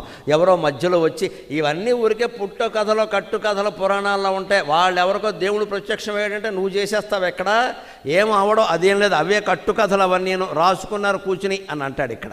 అంతే, వీడి శ్రద్ధ పాడైపోయింది, వీడు నాస్తికుడు అయిపోతాడు. నువ్వు గ్రంథం మీద శ్రద్ధ లేదు, దేవుడి మీద శ్రద్ధ లేదు, నాస్తికత్వం వచ్చింది నీకు. శ్రద్ధాం ప్రతి విహతామివ చ శ్రద్ధాం, అంతేకాదు ఆశాం ప్రతిహతామివ, ఎంతో ఆశ పెట్టుకున్నాం, ఎంతో ప్రయత్నం చేశాం, దానికోసం లక్షలు ఖర్చు పెట్టాం, చివరికి ఆ పని కాలేదు. అప్పుడు కోల్పోయిన ఆశలా ఉందట. సీతాదేవిని వర్ణించడానికి ఈ మాటలు ఏమిటండి? మనిషి నిరాశ నుంచి బయటపడడం కోసం. మరో కవి ఎవడన్నా అయితే ఆవిడ కళ్ళు తామర పువ్వుల్లా ఉన్నాయి, కంఠమేమో శంఖంలా ఉంది, గోళ్ళు ఏమో నక్షత్రాల్లో ఉన్నాయని పనికిమాలిన వర్ణన చేసేవాడు. వాల్మీకి కాబట్టి అది చేయట్లా. ఆవిడ యజ్ఞంలా ఉందట, తపస్సులా ఉందట. కానీ మధ్యలో ఆగిపోయిన యజ్ఞం, మధ్యలో దెబ్బతిన్న తపస్సు, మధ్యలో దెబ్బతిన్న శ్రద్ధి, పూర్తిగా కుదరని భక్తి ఎలా ఉంటే అలా ఉండాలంటే, అమ్మవారు నీకు దొరకాలంటే సంపూర్ణమైన భక్తి, సంపూర్ణమైన శ్రద్ధ ఉండాలి. భక్తి అంటే మనస్సును లగ్నం చేయడం, శ్రద్ధ అంటే బుద్ధిని కూడా లగ్నం చేయడం. మన భక్తికి ఉదాహరణ విదురుడు విందు, శ్రద్ధకి ఉదాహరణ శబరి విందు. తేడా ఉంది రెండిటికి. భక్తికి ఉదాహరణ విదురుడు విందు, ఆయన తొక్కలు పెట్టాడు, కింద పళ్ళు బారేసేట. భక్తి అంతే. ఏదో పెడుతున్నాను అనుకో, శ్రీకృష్ణుడు చూసిన మోహంలో ఉన్నాడు, అయినా పాపం దేవుడు తిన్నాడు. శబరి అలా పెట్టల, మంచి పళ్ళు ఏరి పెట్టింది, దాని శ్రద్ధ అంట. అంచేత విదురుని విందు భక్తికి ఉదాహరణ, శబరి విందు శ్రద్ధకి ఉదాహరణ. మనకి భక్తి శ్రద్ధలు రెండూ ఉంటే ఖచ్చితంగా అనుకూల పనులు అవుతాయి. రెండూ ఉండాలి, భక్తి ఉండాలి, శ్రద్ధ ఉండాలి. ఏది తగ్గినా ఇబ్బంది. అందుకని శ్రద్ధాం బుద్ధిం నిపతితామివ, కాలిపోయిన బుద్ధిలాగా. అలాగే శ్రద్ధ విహతామివ చ శ్రద్ధాం ఆశాం ప్రతిహతామివ. సోపసర్గాం యథాసిద్ధిం, ఒక సిద్ధి మొదలు పెడతాడు. సిద్ధి అంటే యోగ సిద్ధి. ఇక్కడ ఖచ్చితంగా త్రిపుర సుందరి కాండ ఇది యోగ సిద్ధి. ఆజ్ఞాచక్రం వరకు వెళ్ళాలి కదా, ఎక్కడ వరకు వెళ్ళాలి కదా. ఆజ్ఞాచక్రాంతరాళస్థ రుద్రగ్రంథి బ్రహ్మగ్రంథి రుద్రగ్రంథి విభేదిని, అంతవరకు వెళ్ళాలి. ఈయనకి మూలాధారం దాటాడు, స్వాధిష్టానం దాటాడు, మణిపురం దగ్గరికి వచ్చాడు, బాధకం వచ్చింది. ఇదే సోపసర్గాం యథాసిద్ధిం. ఒక సిద్ధి కోసం తపస్సు చేస్తున్నప్పుడు ఉపసర్గ అంటే ఆటంకాలు వస్తాయి, అనేక ఆటంకాలు వస్తాయి. మానేయకూడదు, దాన్ని చేయవలసిన విధంగా చెయ్యాలి. ఒక్క పూట ఏదో గాయత్రి జపం అని పెట్టుకున్నాం, సహస్ర గాయత్రి అని పెట్టుకున్నాం, ప్రయాణంలో ఉండడం వల్ల చేయలేకపోయావు, మర్నాడు 2000 చేయాలి. మానకూడదు. అలా మానేయడం అలవాటు పడ్డామనుకోండి, 4 రోజులు అయ్యేసరికి మానేసినా ఏం కాదుగా అని మానేస్తారు మొత్తం. ఇక్కడ దానికి పనిష్మెంట్. మన శాస్త్రాల్లో ఎప్పుడు 100 సార్లు ఎక్కువ చేయి, 4 గుంజీలు ఎక్కువ తీ అని ఎందుకు చెబుతారంటే నువ్వు మానకుండా ఉండాలి. 4 రోజులు మానడం అలవాటు పడ్డాడు అనుకో, మానేసినా కూడా నాకేం కాలేదు, బాగానే ఉంది, నా వ్యాపారం అంతా అంటే మానేయచ్చు అన్నమాట. ఇది దురాలోచన వస్తుంది. అందుకని అదే శ్రద్ధను అలా పోనీయకూడదు. అందుకే సోపసర్గం యథాసిద్ధం. సిద్ధి కోసం ప్రయత్నిస్తున్నప్పుడు ఉపసర్గాలు అనేక ఆటంకాలు వస్తాయి, తట్టుకొని ఉండాలి, అక్కడ పరిపోకూడదు. అప్పుడే మనకి మేలు జరుగుతుంది ఖచ్చితంగా. సోపసర్గం యథాసిద్ధిం బుద్ధిం ప్రతిహతామివ.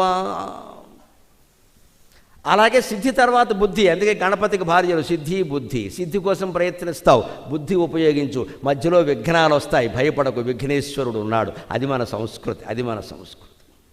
విఘ్నేశ్వరుడికి సిద్ధి బుద్ధి ఏమిటండి? విమల కమల అమల అని సినిమా యాక్టర్లు పేర్లు పెట్టుకోకూడదేంటి? సిద్ధి బుద్ధి ఎందుకు పెట్టారు? దేవుణ్ణి ప్రార్థించేది సిద్ధి కోసం కదా. సిద్ధి నీకు కావాలంటే బుద్ధి, దానికోసం ప్రయత్నం చేయి. మధ్యలో విఘ్నాలు వస్తాయి, తప్పవు. అప్పుడు విఘ్నేశ్వరుని ఆరాధించు. ఇందుకోసం సిద్ధి బుద్ధి. మనం ఎంత అజ్ఞానంలో ఉంటాం. సిద్ధి బుద్ధి సమేత శ్రీ గణపతి స్వామిని నమః. ఈ కళ్యాణం నేను చూశానండి. నువ్వు చూడడం కోసం కాదు, ఇది ఆచరించడం కోసం, తెలుసుకోవడం కోసం. చూస్తేనే పుణ్యం అంటే నమశివాయ. ఎవడేం చెప్పలేదు ఇక్కడ. నువ్వు ఎన్ని కళ్యాణాలు చూసినా పుణ్యం రాదు. దాన్ని ఆచరణలో పెట్టి దాని అర్థం తెలుసుకుంటే హాయిగా సిద్ధి కోసం ప్రయత్నిస్తావు, బుద్ధి ఉపయోగిస్తావు. మధ్యలో దేవానుగ్రహం ఖచ్చితంగా ఉంటుంది. అందుకని ఇలా ఉంది, అలా ఉంది, ఇదేమిటి ఇలా అయిపోయింది అనుకుని ఆలోచించాడు. అప్పుడు ఆయనకి దారి దొరికింది, ఇంకా మాట్లాడాలి. అంతేకాదు, ఆవిడ సీతాదేవి అనే విషయం రుజువు అయిపోయింది 2 నిమిషాల్లో. ఎందుకుట? అంత దీనస్థితిలో కూడా మాసిపోయిన బట్టతో, నిద్ర లేక కమిలిపోయినటువంటి కళ్ళతో ఉన్నావిడ కూడా ఏకత్రంగా ఎవరినో ధ్యానం చేస్తున్నట్టు ఉందిట. అక్కడ చెబుతాడు హనుమంతుడు, ఈవిడ సీతే. ఎందుకంటే నైషా పశ్యతి రాక్షస్యః నేమాన్ పుష్పఫలద్రుమాన్. చూస్తున్నా అమ్మవారే, మరో స్త్రీ ఇలా ఉండదు. నైషా పశ్యతి రాక్షస్యః నేమాన్ పుష్పఫలద్రుమాన్ ఏకస్థ హృదయానూనం రామమేవానుపశ్యతి. ఏకస్థ హృదయానూనం రామమేవానుపశ్యతి. అప్పుడు సీతాదేవి స్థితి ఎలా ఉందంటే, రాక్షస స్త్రీలు భయపడుతున్నారు. రావణాసురుడు వచ్చాడు, ఒప్పుకో ఒప్పుకో ఒప్పుకో. వాడు వెళ్ళిపోతూ ఏమంటాడు, 2 నెలలు సమయం ఇచ్చా, లేకపోతే నిన్ను కూర కింద వండేసుకుని తింటా, తాలింపు వేసేస్తా, టమోటాలు మాత్రం వేయను, రేట్ ఎక్కువ ఉన్నాయి. ఇవన్నీ బెదిరింపులే కదా, మరి దానికి లొంగిపోవాలి కదా. ఇంత రాక్షస స్త్రీలు భయపెడుతున్నా సరే ఆవిడ వాళ్ళని పట్టించుకోట్లా. అది సాధన చేసేవాడు ఎవరు భయపెట్టినా పట్టించుకోవద్దు.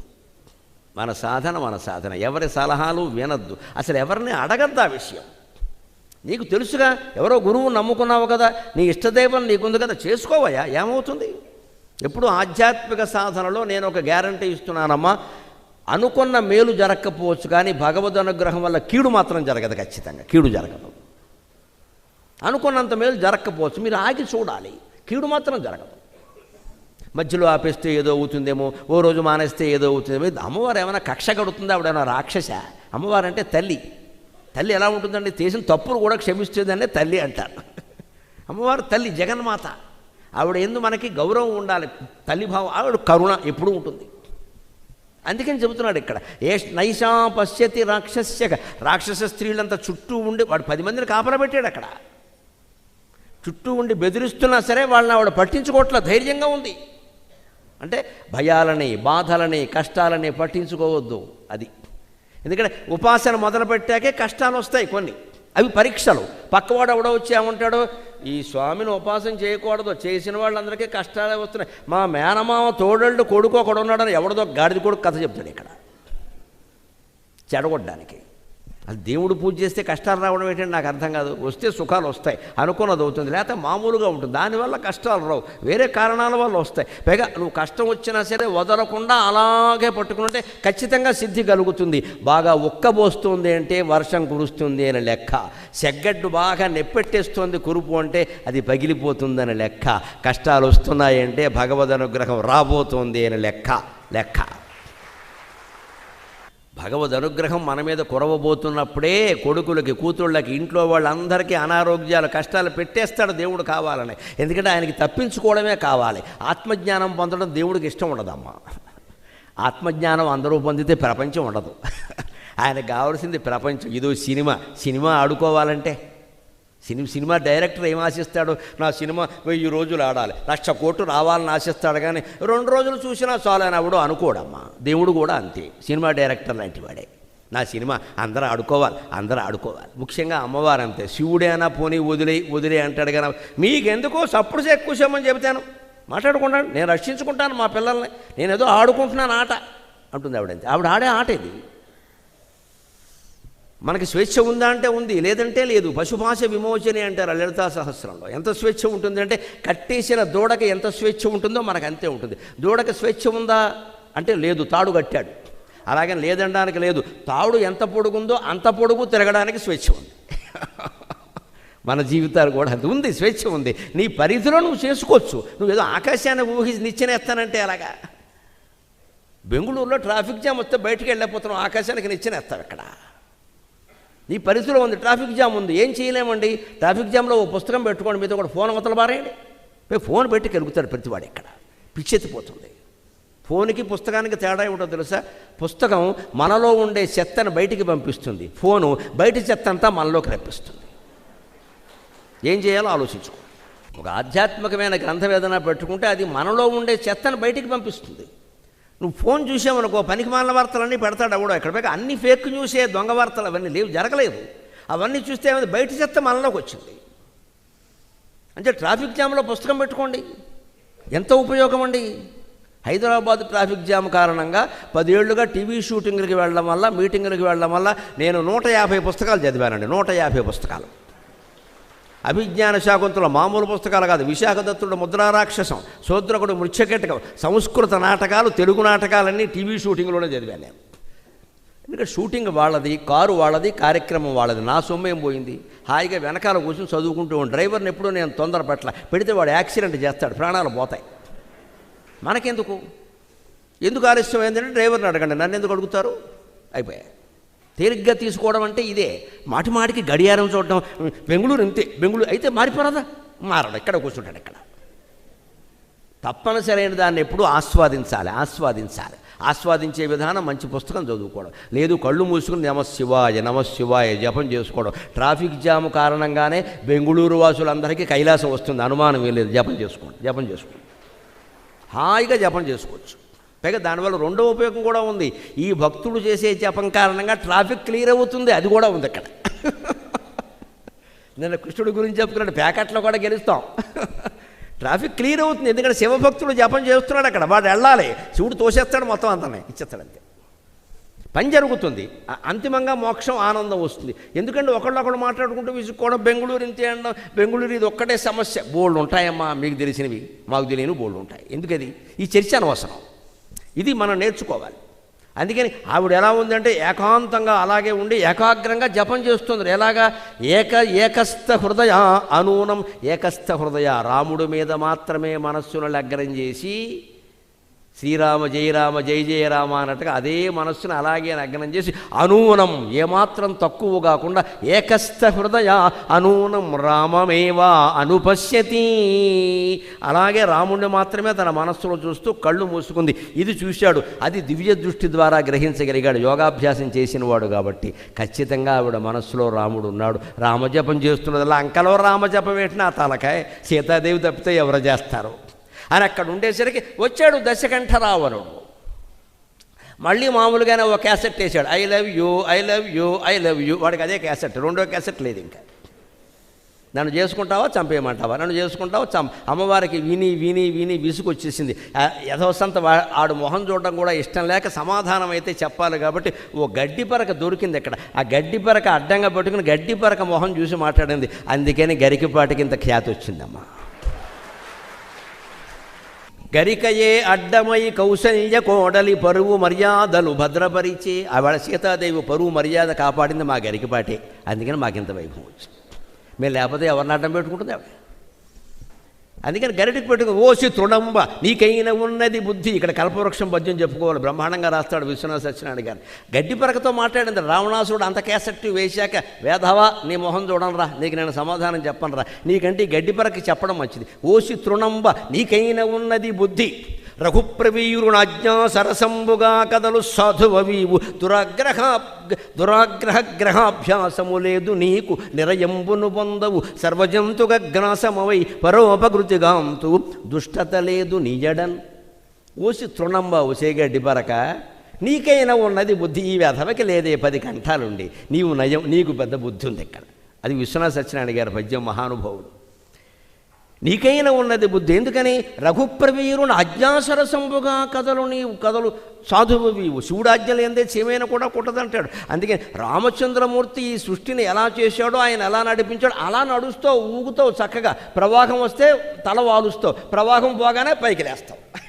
అందుకని మొండికి ఎత్తావు, పిచ్చి సమస్య లేదు నీకు. హాయిగా పుట్టమట్టు తెచ్చుకునే వాళ్ళగే ప్రవాహం రాగానే గడ్డి పరక తల వంచుతుంది, ప్రవాహం వెళ్ళిపోగానే తల ఎత్తుతుంది. జీవితంలో కొన్ని సందర్భాల్లో మనం తల వంచక తప్పదమ్మా. వంచేసి 2 నిమిషాల సారీ అంటే అయిపోయా, కొంపలు అంటుకుపోయాయా, ఓ ఫైటింగ్ అని పెట్టుకున్నాను. ఒక జీవితం అంతా బాధపడాలి ఇక్కడ. తర్వాత మన పేరే ఉంటుంది, వాడి గురించి ఎవడు చెప్పుకుంటాడు ఇక్కడ. అంటే తల ఉంచడానికి అంత బాధపడి, ఎందుకంటే వాడికి కావాల్సింది అదే. సారీ అయినా 5 అంకె అక్షరాల మాట చెప్పి వదిలిపోయా అదవసంత, దాని గురించి అంత గొడవ ఎందుకు. వాడు ఇగో సాటిస్ఫై అయింది, వాడు పోయాడు. మన్నాడు మన చూశారా జనం, వాడిని చూస్తారా. కొన్ని సందర్భాలు అంతే. గరికపాటు అంటే అంతే, తీసేయి పక్క తీసే విషయం. అదే పెద్ద పెద్ద చెట్లు ఉంటాయి, గాలి వేస్తే తల వంచవు, మొత్తం కొట్టుకుపోతాయి, విరిగిపోతాయి అక్కడ. అందుకని గడ్డి పరక నయం కదా. అందుకని రామచంద్రమూర్తి ఆజ్ఞ ప్రకారం కదులుతావు, ఆజ్ఞాపిస్తే కథలవు, ఎంత తెలివైన దానివి. అంతేకాదు దురాగ్రహాభ్యాసము లేదు నీకు. వీడిని ప్రేమించాలట, ప్రేమించకపోతే చంపేస్తాట. ఎంత ప్రేమో, చంపేసి ఎంత ప్రేమ, అదే ప్రేమ. నన్ను ప్రేమించకపోయినా మంచిదే, నువ్వు సుఖంగా ఉండాలని కోరుకునే దేవదాసు లాంటి వాడు ప్రేమికుడు, కానీ ప్రేమించిన అమ్మాయి మీద యాసిడ్ పోసేసేవాడు ప్రేమికుడు ఎలా అవుతాడండి? ఇదేం ప్రేమ? చంపేసే ప్రేమలు, చచ్చిపోయే ప్రేమలు ఉంటాయా? దేవదాసుది నిజమైన ప్రేమ. పార్వతి కాపురానికి ఎక్కడా అడ్డం రాలేదు, ఎక్కడా అసూయ పడలేదు, మళ్ళీ ఆ అమ్మాయిని కలవలేదు, ఓ ఉత్తరం రాసే ప్రయత్నం చేయలేదు. ఆయన ఏదో తాగాడు వైన్ షాపుల్ని పోషించాడు, వెళ్ళిపోయాడు. ఆయన బాధ ఏదో ఆయన పట్టాడు, కానీ ఆ అమ్మాయిని బాధ పెట్టలేదు, ఎవరిని బాధ. నిజమైన ప్రేమ అంటే అది. అందుకే ఆ అమ్మాయి ఉన్న వీధిలోనే చనిపోయాడు. అది నిజమైన ప్రేమ. శరత్ బాబు నవల, అద్భుతమైన సినిమా, నాగేశ్వరరావు గారు అద్భుతమైన నటన. అది ప్రేమ. కానీ నన్ను ప్రేమిస్తావా, యాసిడ్ పోసేయమంట, ఎందుకంటే నిన్ను మరొకరు నువ్వు దక్కడం నాకు ఇష్టం, దీన్ని అసూయ అంటారు. ప్రేమ ఎలా అంటారు దాన్ని? అందుకని పిచ్చి ప్రేమల పనికిరావు. గడ్డిపరికి ఎలాంటిది, దురాగ్రహానికి పొందదు. ఎప్పుడు తనను అవమానించినా గౌరవించినా ఒకేలా చూసుకుంటుంది. దుష్టత లేదు నీది, నీకు ఇక్కడ చెడ్డ పని ఎప్పుడూ చేయలేదు నువ్వు. అందుకని తృణమంతర్త కృత్వా ప్రత్యువాచ శుచిస్మిత, ఓ గడ్డి పరకన అడ్డం పెట్టుకుని శుచిస్మిత, తెల్లని పొన్నమి చందమామ లాంటి నవ్వు కలిగిన సీతాదేవి ఒక్కసారి అలా మాట్లాడిందిట.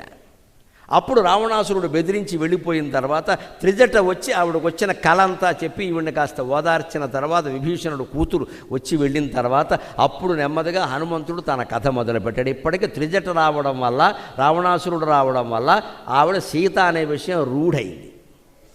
ఇప్పుడు రావణాసురుడు వేసిన క్యాసెట్ తీసి మనం క్యాసెట్ వేయాలి ఇప్పుడు ఇక్కడ. అది తెలివి. సంభాషణ అంటే అది. నేరుగా అక్కడ ప్రత్యక్ష Sita Sita identified, Sita identified yeah అని అరవలేదు ఇక్కడ. అదో ఈ అరుపుకి ఆవిడ భయపడి చచ్చిపోతుంది అక్కడ. ఎందుకంటే రాక్షసుల మాయలు చూసి చూసి చూసి విసిగెత్తిపోయింది ఆవిడ. ఇదో మాయ అనుకుంటుంది. అందుకని ఏం చేశారంటే ఆ శింసుపా వృక్షపు కొమ్మల రెమ్మల ఆకుల గుబురుల మధ్యలో ఉండి ఓ పాట అందుకున్నాడు. రాజా దశరథో నామ రథకుంజరవాజిమాన్, రాజా దశరథో నామ రథకుంజరవాజిమాన్, పుణ్యశీలో మహాకీర్తి ఇక్ష్వాకూణాం మహాయశాఖ, ఇక్ష్వాకూణాం మహాయశాఖ. సరిగ్గా ప్రాచీనమైన లవకుశ సినిమాలో మహానుభావుడు సముద్రాలు రచించినటువంటి రామ కథ ఎంత అందంగా ఉంటుందో, ఎలా మొదలైందో సుందరకాండ అలాగే మొదలైందమ్మా. ఈ రామకథ అలాగే దాన్ని ఆదర్శంగా తీసుకుని సీనియర్ సముద్రాల మహానుభావుడు, వాళ్ళు కావ్యాలు పురాణాలు చదివినటువంటి రచయితలు కాబట్టి సుందరకాండలో హనుమంతుడు రామకథను ఎలా మొదలుపెట్టాడో, వినుడు వినుడు రామాయణ గాథ వినుడి మనసారా అని అలాగే చెబుతూ దశరథుడి దగ్గర నుంచి మొదలుపెట్టారు. చూడండి, అయోధ్యకు రాజు దశరథ మహారాజు, అతనికి రాణులు ముగ్గురు, కౌసల్య సుమిత్ర కైకేయి, ఇలా మొదలుపెట్టారు. అది కథలు మొదలుపెట్టే విధానం. అందుకని ఇక్కడ కూడా రాజా దశరథో నామ రథకుంజరవాజిమాన్, అనగా అనగా అనగా అనగా ఒక మహారాజు ఉన్నాడు, ఆయన పేరు దశరథుడు. అనగానే ఇక్కడెవరో లంకలో దశరథుడు ఎవరు, మా మామగారి పేరు, మా వంశం మా మామగారి పేరు చెబుతున్నారు, ఇక్కడ మా మామగారి పేరు చెప్పేవారు ఎవరుంటారు అనే ఒక నిరాశలోంచి ఆశ బయటపడినట్టుగా ఆవిడ చూసింది. అందుకే చూశాడు. రథకుంజరవాజిమాన్, ఆయన మహానాయకుడు, మహాసైనికుడు, మహాయోధుడు. ఆయనకు ఉన్న రథాలు, గుర్రాలు, ఏనుగులు, సైనికుల బలం ఎంత ఉందో ఆయనకే లెక్క తెలియదు.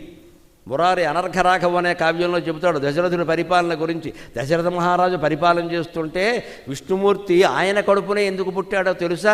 మొత్తం భూభారం అంతా భరించాల్సింది విష్ణువే కదా. ఆయనకోసారి ఆదిశేషుడి మీద పడుకుంటే ఆదిశేషుడి శరీరం ఉబ్బిందిట, లావుగా పరుపు ఉబ్బినట్టుగా పరుపు ఉబ్బిందనమాట. పరుపు ఉబ్బితే ఎలా ఉంటుంది? పడుకున్న వాళ్ళకి సుఖంగా ఉంటుంది, వాటర్ బెడ్డలాగా ఇటు కదులుతూ అటు కదులుతూ. అందుకని వాటర్ బెడ్డలాగా దశరథుడి మన ఆదిశేషుడి చెయ్యి ఉబ్బిందిట. ఉబ్బి విష్ణుమూర్తి ఒకేలా పడుకోకుండా పేషెంట్ లాగా కాస్త అటు ఇటు కదలడానికి అవకాశం వచ్చిందట. వెంటనే గరుత్మంతుడిని అడిగట, ఏమిటో పరుపు మారింది వేళ, ఏమిటి జరిగింది అనట. ఆదిశేషుడు కదండి ఆయన చాలా సంతోషంగా ఉన్నాడు, అందుకని ఉబ్బింది శరీరం అన్నట. ఎందుకు సంతోషంగా ఉన్నాడు అన్నట్ట, దశరథ మహారాజు పరిపాలన కారణంగా భూభారం బాగా తగ్గిందండి, అందుకని ఆదిశేషుడు సంతోషంగా ఉన్నాడు అన్నట్టు. అది పురాణం. మురారి అనర్ఘరాఘవం అనే కావ్యంలో రాస్తాడు ఈ మాట.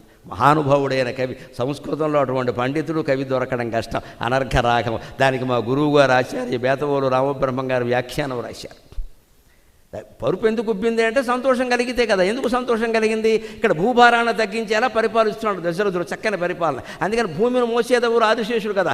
మోస్తున్న వస్తువు బరువు తగ్గిందంటే మోసేవాడికి ఆనందంగా ఉంటుందిగా. ఆయన ఆనందంలో అన్నట్ట, అప్పుడు ఉబ్బెట్ట. ఆ ఉబ్బడం వల్ల విష్ణుమూర్తి కాస్త అటు ఇటు సుఖంగా ఉందిట పక్క. అందుకని ఇంత నన్ను సంతోషపెట్టాడు కాబట్టి నేను దశరథుడి కడుపున పుట్టబోతున్నాను అని చెప్పాట గరుత్మంతుడికి.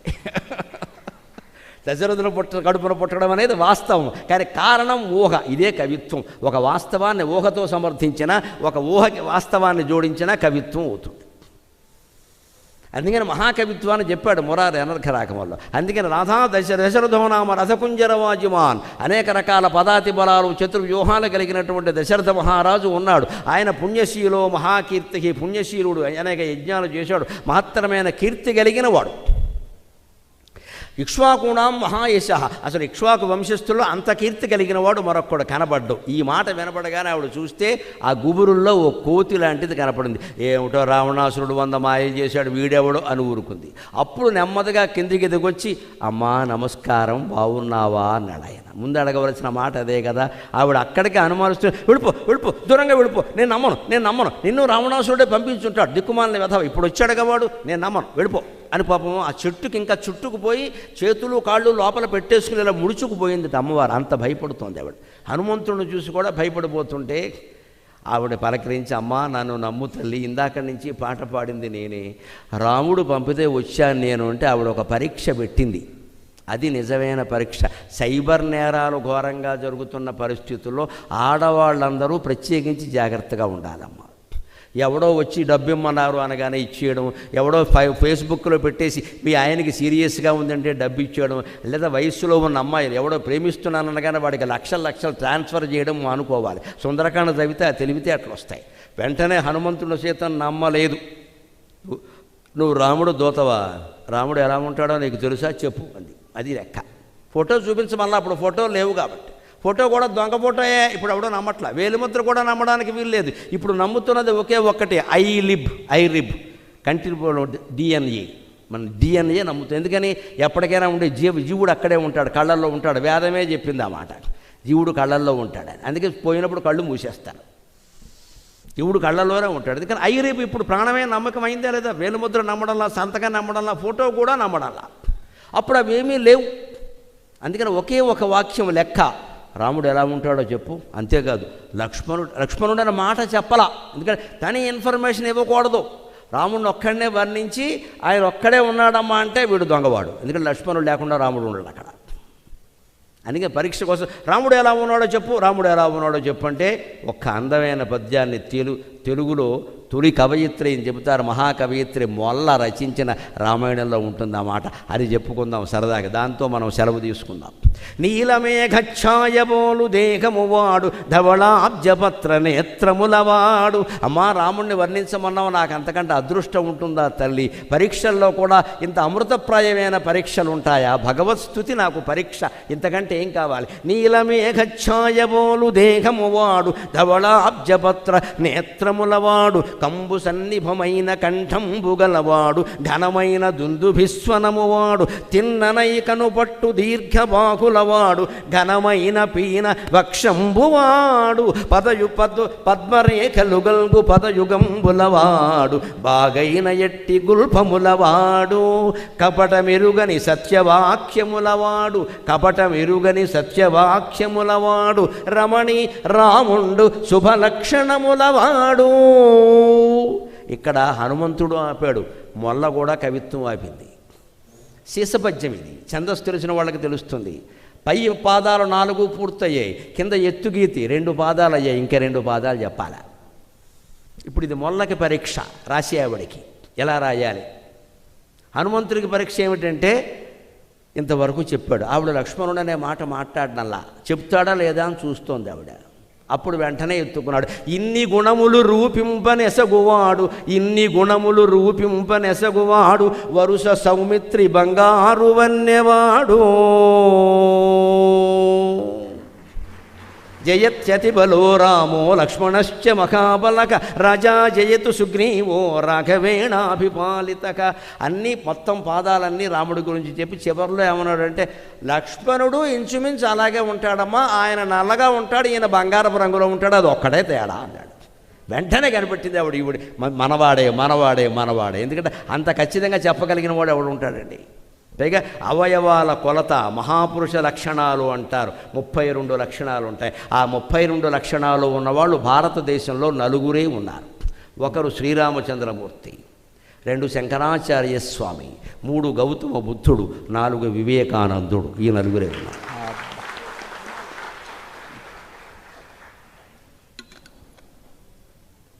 మానసిక లక్షణాలు కావు, ఎనాటమీ, భౌతిక లక్షణాలు, శరీరాల అవయవాలు, కొలతలు.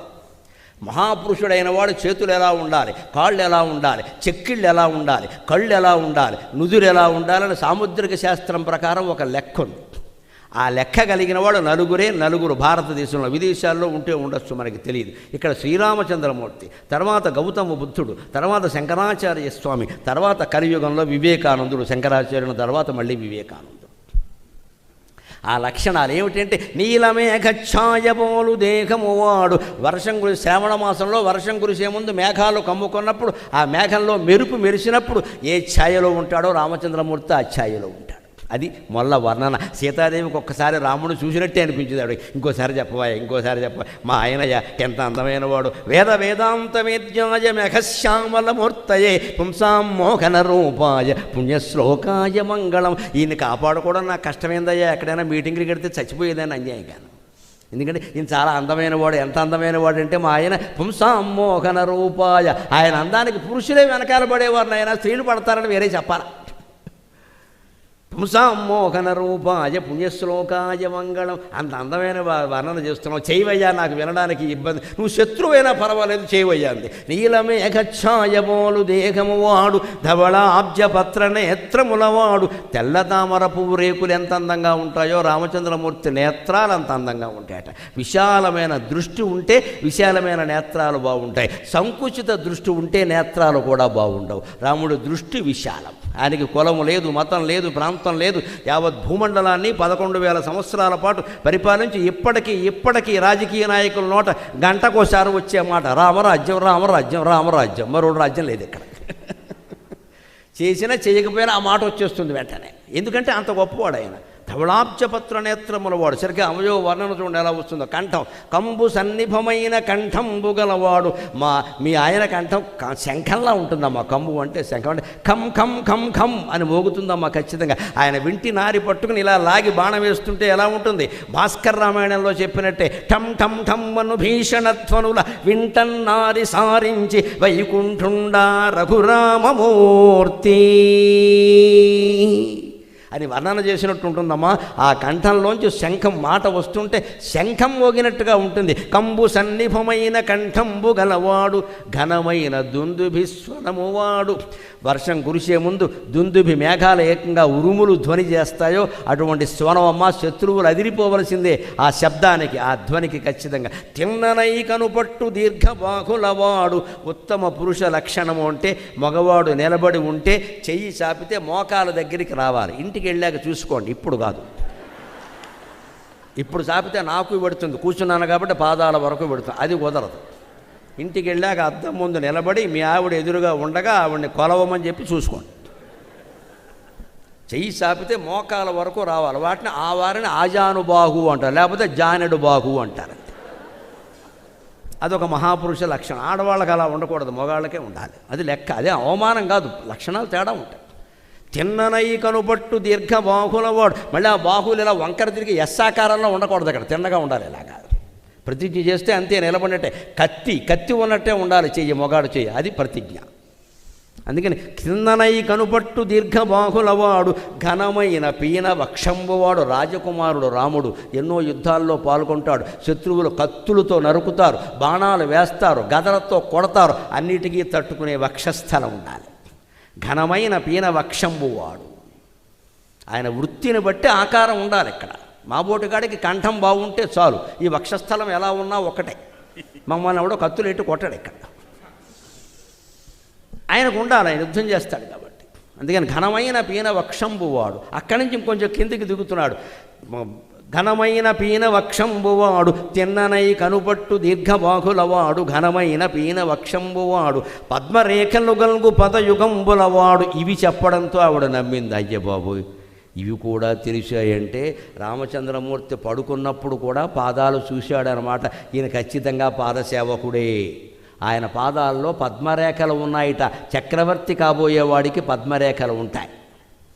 ఆ పద్మరేఖలు ఉన్నాయి అంటే చక్రవర్తి అవుతాడు ఖచ్చితంగా. వాళ్ళ ఆవిడ పద్మయ్య ఉండి 4 రేఖలు గీసేస్తే దాన్ని పద్మరేఖలు అనరు.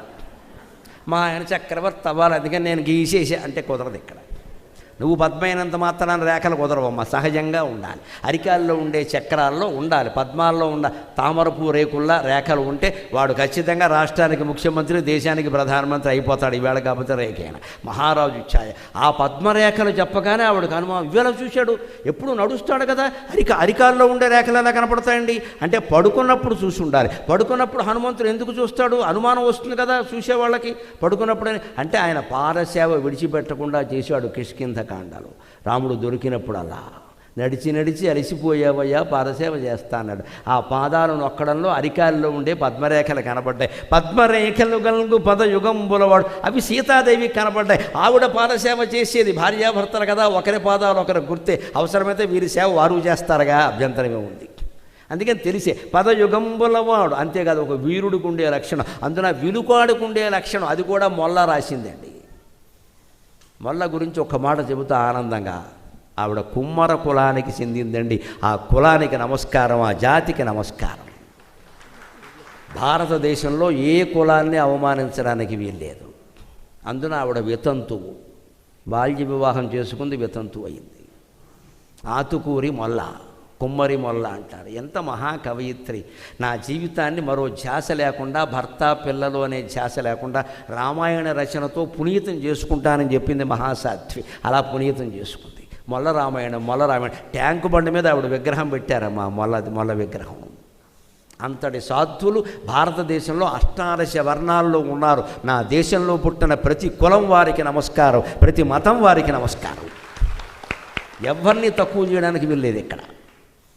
ఆవిడ జీవితం అంటే ఒక గ్యాప్, ఒక భయంకరమైన విరామం వచ్చినప్పుడు ఆ దుఃఖం నుంచి బయటపడి జీవితాన్ని సార్థకం చేసుకోవాలి. ఏదో పక్క చూపులు చూసుకోవడం కాదు ఇక్కడ. ఎందుకు మళ్ళీ పెళ్లి చేసుకోవాలి, సంత పోయింది, ఏదో పోయింది, ఆ గొడవ వదిలిపోయింది, సార్థకం చేసుకుందాం అని రామాయణం రచించింది ఆవిడ. ఆ రచనతో సాగిపోయిన జీవితం అంతా వెళ్ళిపోయింది. మహాసత్యం మిగిలిపోయిందా లేదా?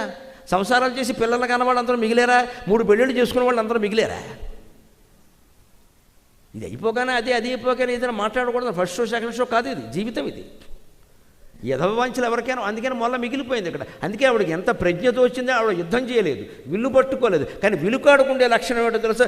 బాగైన ఎట్టి గుల్పములవాడు. గుల్పం అంటే ఈ మడమ ఎలా ఉందో వర్ణించింది. మడం ఎలా ఉండడం ఏంటండి, ఎలా తెలుస్తుంది? హనుమంతుడికి ఎలా తెలుస్తుంది? నిలబడినప్పుడు చూశాడు. మడం ఎందుకు బాగుండాలి, రాముడికి ఎందుకు బాగుండాలి? రాముడు విలుకాడు. గదా యుద్ధం చేసేవాడికి అక్కల్లా, ఖడ్గ యుద్ధం చేసేవాడికి అక్కల్లా. విలుకాడు. విల్లుతో యుద్ధం చేసేవాడికి మడమల గట్టిగా ఉండాలి. ఎందుకంటే ఆలీఢం, ప్రత్యాలీఢం, సంలీఢం, వ్యాలీఢం అనే 4 పొజిషన్స్ ఉంటాయి, 4 స్థితులు ధనుస్సు పట్టుకుని నిలబడడానికి. ఎడమకాలు ముందుకు చాపి కుడికాలు వెనక్కి పెట్టి నిలబడితే ఆలీఢం అంటారు దాన్ని. కాసేపటి కాస్త నీరసం వస్తుంది కదా, కుడికాలు ముందుకు పెట్టి ఎడంకాలు వెనక్కి పెట్టి నిలబడితే ప్రత్యాలీఢం అంటారు దాన్ని. అంతేకాని యుద్ధరంగం నుంచి పారిపోకూడదు. మడమల్లో ఎప్పుడుతున్నాయని నన్ను ఇప్పటితే ఏం చేస్తావు? శత్రువు ఉన్నాడు అక్కడ, వాడైనా చావాలి, నువ్వైనా చావాలి. అంతేకాదు సంలీఢం, 2 పాదాలు కలిపి అటెన్షన్ అన్నట్టుగా నిలబడితే అది సంలీఢం. తర్వాత 2 పాదాలు దూరంగా పడి స్టాండ్ అట్ ఈజ్ అని నిలబడితే అది వ్యాలీఢం. ఆలీఢం, ప్రత్యాలీఢం, సంలీఢం, వ్యాలీఢం. ఈ 4 స్థితుల్లోనూ గంటల తరబడి నిలబడి విలుకాడు బాణాలు వేయాలంటే మడమల గట్టిగా ఉండాలండి. ఇది ఎనాటమీ, ఇది భారతీయ కావ్య నిర్మాణం.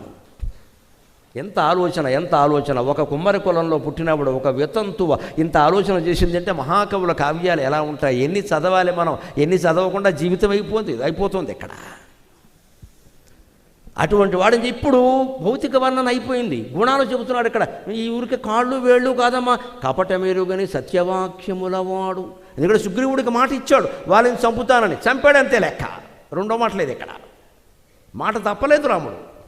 కైక వరం కోరింది, అమ్మ వెళ్ళిపోతున్నాను అన్నాడు. తెల్లవారే వరకు కూడా ఉండలేదు, రాత్రే వెళ్ళిపోయాడు. ఇక్కడ తెల్లారితే మారిపోతాయి రాజకీయాలు, చాలా మారిపోతాయి. నాకు పద్మశ్రీ వచ్చిందని ప్రకటించినప్పుడు కేంద్ర ప్రభుత్వం నుంచి ఫోన్ వచ్చినప్పుడు 25వ తారీఖు మధ్యాహ్నం వారు చెప్పింది ఏమిటంటే, please don't reveal the thing till we make an official announcement, నమస్కారం అన్నాడు. మధ్యాహ్నం 1:30కి నాకు ఫోన్ వచ్చింది. మీకు ఇస్తున్నామని you are conferred with Padmashri అన్నట్టు వెరీ గ్లాడ్ అన్నాను. యు ఆర్ యాక్సెప్టింగ్ అయితే కానీ ఓకే అన్నాను. అండ్ వెంటనే we request you not to reveal the thing till we make an official announcement. మేము మీడియాకి రిలీజ్ చేసే వరకు మీరెవరికి తొందరపడి మీ బావమర్దికి ఫోన్ చేసి చెప్పేయకండి అని చెప్పి చెప్పకూడదు. మేము అలాగే ఉన్నాం ఇంట్లో వాళ్ళకే చెప్పలేదు. నేను ఉండిపోయాను, గంభీరంగా ఉండిపోయాను అంతే. ఏమైందంటే ఏమి లేదు, బాగానే ఉన్నాం, కాఫీ పెట్టే తాగేద్దాం అంతే. సాయంత్రం 5:30కి హైదరాబాద్లో వేరే సభ ఉంది. ఆ సభలో కిషన్ రెడ్డి గారు పాల్గొంటాడు, పర్యాటక శాఖ మంత్రి. ఆయనకి తెలియదు, నాకు తెలుసు. ఆయనకి తెలియదు, ఆయనకే తెలియదు. అంతే, ఆ నిర్ణయాలు అలాగే ఉంటాయి. ఆయన ఉపన్యాసం కూడా ఏమీ అత్యుత్సాహం లేకుండా, తోక ముద్దెట్టుకునే గంతు లేకుండా నేను మామూలుగానే చెప్పాను. నేను అత్యుత్సాహం వచ్చిందని విలేకరుల దగ్గరికి వచ్చేస్తారు, ఎందుకంటే మన్నాడే ప్రకటిస్తారు. వీళ్ళు ఊహలు చేసేస్తారు. వెంటనే ఎవడో ఫోన్ కొట్టేస్తాడు అక్కడికి. అబ్బాయి ఆయనకి ఇవ్వకూడదని కొంపలు అంటుకుంటాయంటాడు, చెప్పేస్తాడు ఏదో ఒకటి, లేకపోతే సోషల్ మీడియాలో పెట్టేస్తాడు. ఇక్కడ ఈ అవకాశాలు ఏం లేకుండా వాళ్ళు చెప్పారు, మీరు చెప్పకంటే నేను చెప్పను అన్నాను. నేను ఆ కార్యక్రమం ముగించుకొని రాత్రి 8:30కి మేము ఇంటికి వచ్చేసరికి, అప్పుడు నేను మీటింగ్లో ఉన్నాను కాబట్టి ఫోన్ కట్టేశాను, ఇప్పుడు కట్టినట్టే. 8:30కి ఫోన్ ఆన్ చేస్తే ఇక పరంపర చెవి లాగేసింది, చెయ్యి లాగేసింది. రాత్రి 11 వరకు ఫోన్లే. టీవీలో వచ్చింది. కొన్ని ఉత్సాహమైనవి కూడా దాచుకోవాలి. అంతేకాదు సందర్భం వచ్చింది కాబట్టి చెప్తున్నా, భయంకర దుఃఖాలు కూడా కొన్ని దాచుకోవాలమ్మా. భగవంతుడికి తప్ప ఎవరికీ చెప్పద్దు. కొన్ని భార్యకు కూడా చెప్పలేము, కొన్ని భర్తకు కూడా చెప్పలేము, పిల్లలకు అసలే చెప్పలేము. అవి పూజా మందిరంలో అమ్మవారికి మాత్రమే చెప్పాలి. ఆవిడకైతే చెప్పక్కర్లేదు, తెలుసును కాబట్టి. అక్కడ మనం కూర్చుంటే చాలు, చెప్పక్కర్లేదు. చెప్పక్కర్లేని చోటు ఏదంటే భగవన్ మందిరం. ఈ అనవసరమైన చోటంతా మనం వాగుతాం, అసలైన చోట చెప్పం, అక్కడ కూర్చోం. అక్కడికి వెళ్ళి కన్నీళ్ళు పెట్టుకోవాలి. అమ్మా, నేను ఏ తప్పు చేయలేదే, నాకు ఎందుకింత కష్టం వచ్చింది, నిన్ను ఆరాధిస్తున్నానే, నువ్వు చూసుకోవాలి కదా, నాకు ఈ జన్మ పరంపర అంతా ఏమన్నా తెలుసునా, నన్ను కాపాడమ్మా అంటే 24 గంటల్లో అమ్మవారు మిమ్మల్ని బయట పడేస్తుందమ్మా. అనుమానం ఏం లేదు, నమ్మండి దయచేసి. కపట మెరుగని సత్యవాక్యములవాడు. ఎవరికైనా మాట ఇస్తే తప్పుడు. రాముడు అర్ధరాత్రి అంటే అర్ధరాత్రి వెళ్ళిపోయాడు, ఎందుకంటే తెల్లారి వరకు ఉంటే మారిపోతాయి. ఎవడో వెళ్ళి కైకని చంపేస్తాడు. రామా ఫ్యాన్స్ అసోసియేషన్ వాడు వెళ్ళి, నేరం ఎవరి మీదకి వస్తుంది? రాముడే, వెనకాల రాముడే ఉండి చేయించాడు, సుపారీ ఇచ్చేట అంటాడు. ఇక్కడ నేరం రాముడి మీదకి వస్తుంది. అందుకని రాత్రి 9ంటికి ఆవిడ వరం కొడితే 10ంటికి సుమంత్రుణ్ణి పిలిచి వెళ్ళిపోవాలి, ముందు నగరం పొలిమేర దాటిపోవాలి, పోనిచ్చే అనడంతే. తండ్రి పిలుస్తున్నా సరే వినిపించుకోలేదమ్మా. మాట కట్టుబడ్డం అంటే అది. కపట మెరుగని సత్యవాక్యముల వాడు అనగానే పొంగిపోయింది సీతాదేవి. నా మనిషిని ప్రత్యక్షంగా చూసినవాడు తప్ప, ఆయన సాంగత్యంలో కనీసం 6 నెలలు ఉన్నవాడు తప్ప ఇంత ఖచ్చితంగా చెప్పలేడు రాముడి గురించి. జై హనుమాన్ అంది ఆవిడ. అందుకని ఖచ్చితంగా తెలిసిన కపట మెరుగని సత్యవాక్యములవాడు రాముండు శుభలక్షణములవాడు. సాముద్రిక శాస్త్రం ప్రకారం, జ్యోతిష్ శాస్త్రం ప్రకారం, మనస్తత్వ శాస్త్రం ప్రకారం ఏ మంచి లక్షణాలు ఉన్నాయో అవన్నీ రాముల్లో ఉన్నాయమ్మా. ఇంకెందుకు ఒక్క మాట చెబుతున్నా సరే, నీ అనుమానం ఎవరితో పక్కనే లక్ష్మణుడు ఉన్నాడు, ఆయన్ని వేరే వర్ణించక్కల, అన్నీ ఇవే లక్షణాలు. ఇన్ని గుణముల రూపింపనెసగువాడు వరుస సౌమిత్రి బంగారు వన్నెవాడు. అన్నీ ఒకే లక్షణాలమ్మా. కాకపోతే ఆయనేమో నీలమేఘశ్యాముడు కాబట్టి కాస్త నల్లగా ఉంటాడు, ఈయనేమో బంగారపు రంగులో ఉంటాడు, అంతే తేడా. కానీ నిజమేనయ్యా, ఖచ్చితంగా మా మరిది గురించి మంచి మాటలు చెప్పావు అని అమ్మవారు సంతోషించింది. ఆ తర్వాత ఇంకా వాళ్ళ మధ్య ఎటువంటి సంభాషణ జరిగిందో, తర్వాత లంకలో ఇంకా ఏం విశేషాలు జరిగాయో రేపు చెప్పుకుని మనం రేపు పూర్తి చేసుకుందాం. మళ్ళీ 6 గంటలకి, రేపు 5:30 గంటలకి ఇక్కడ కలుద్దాం.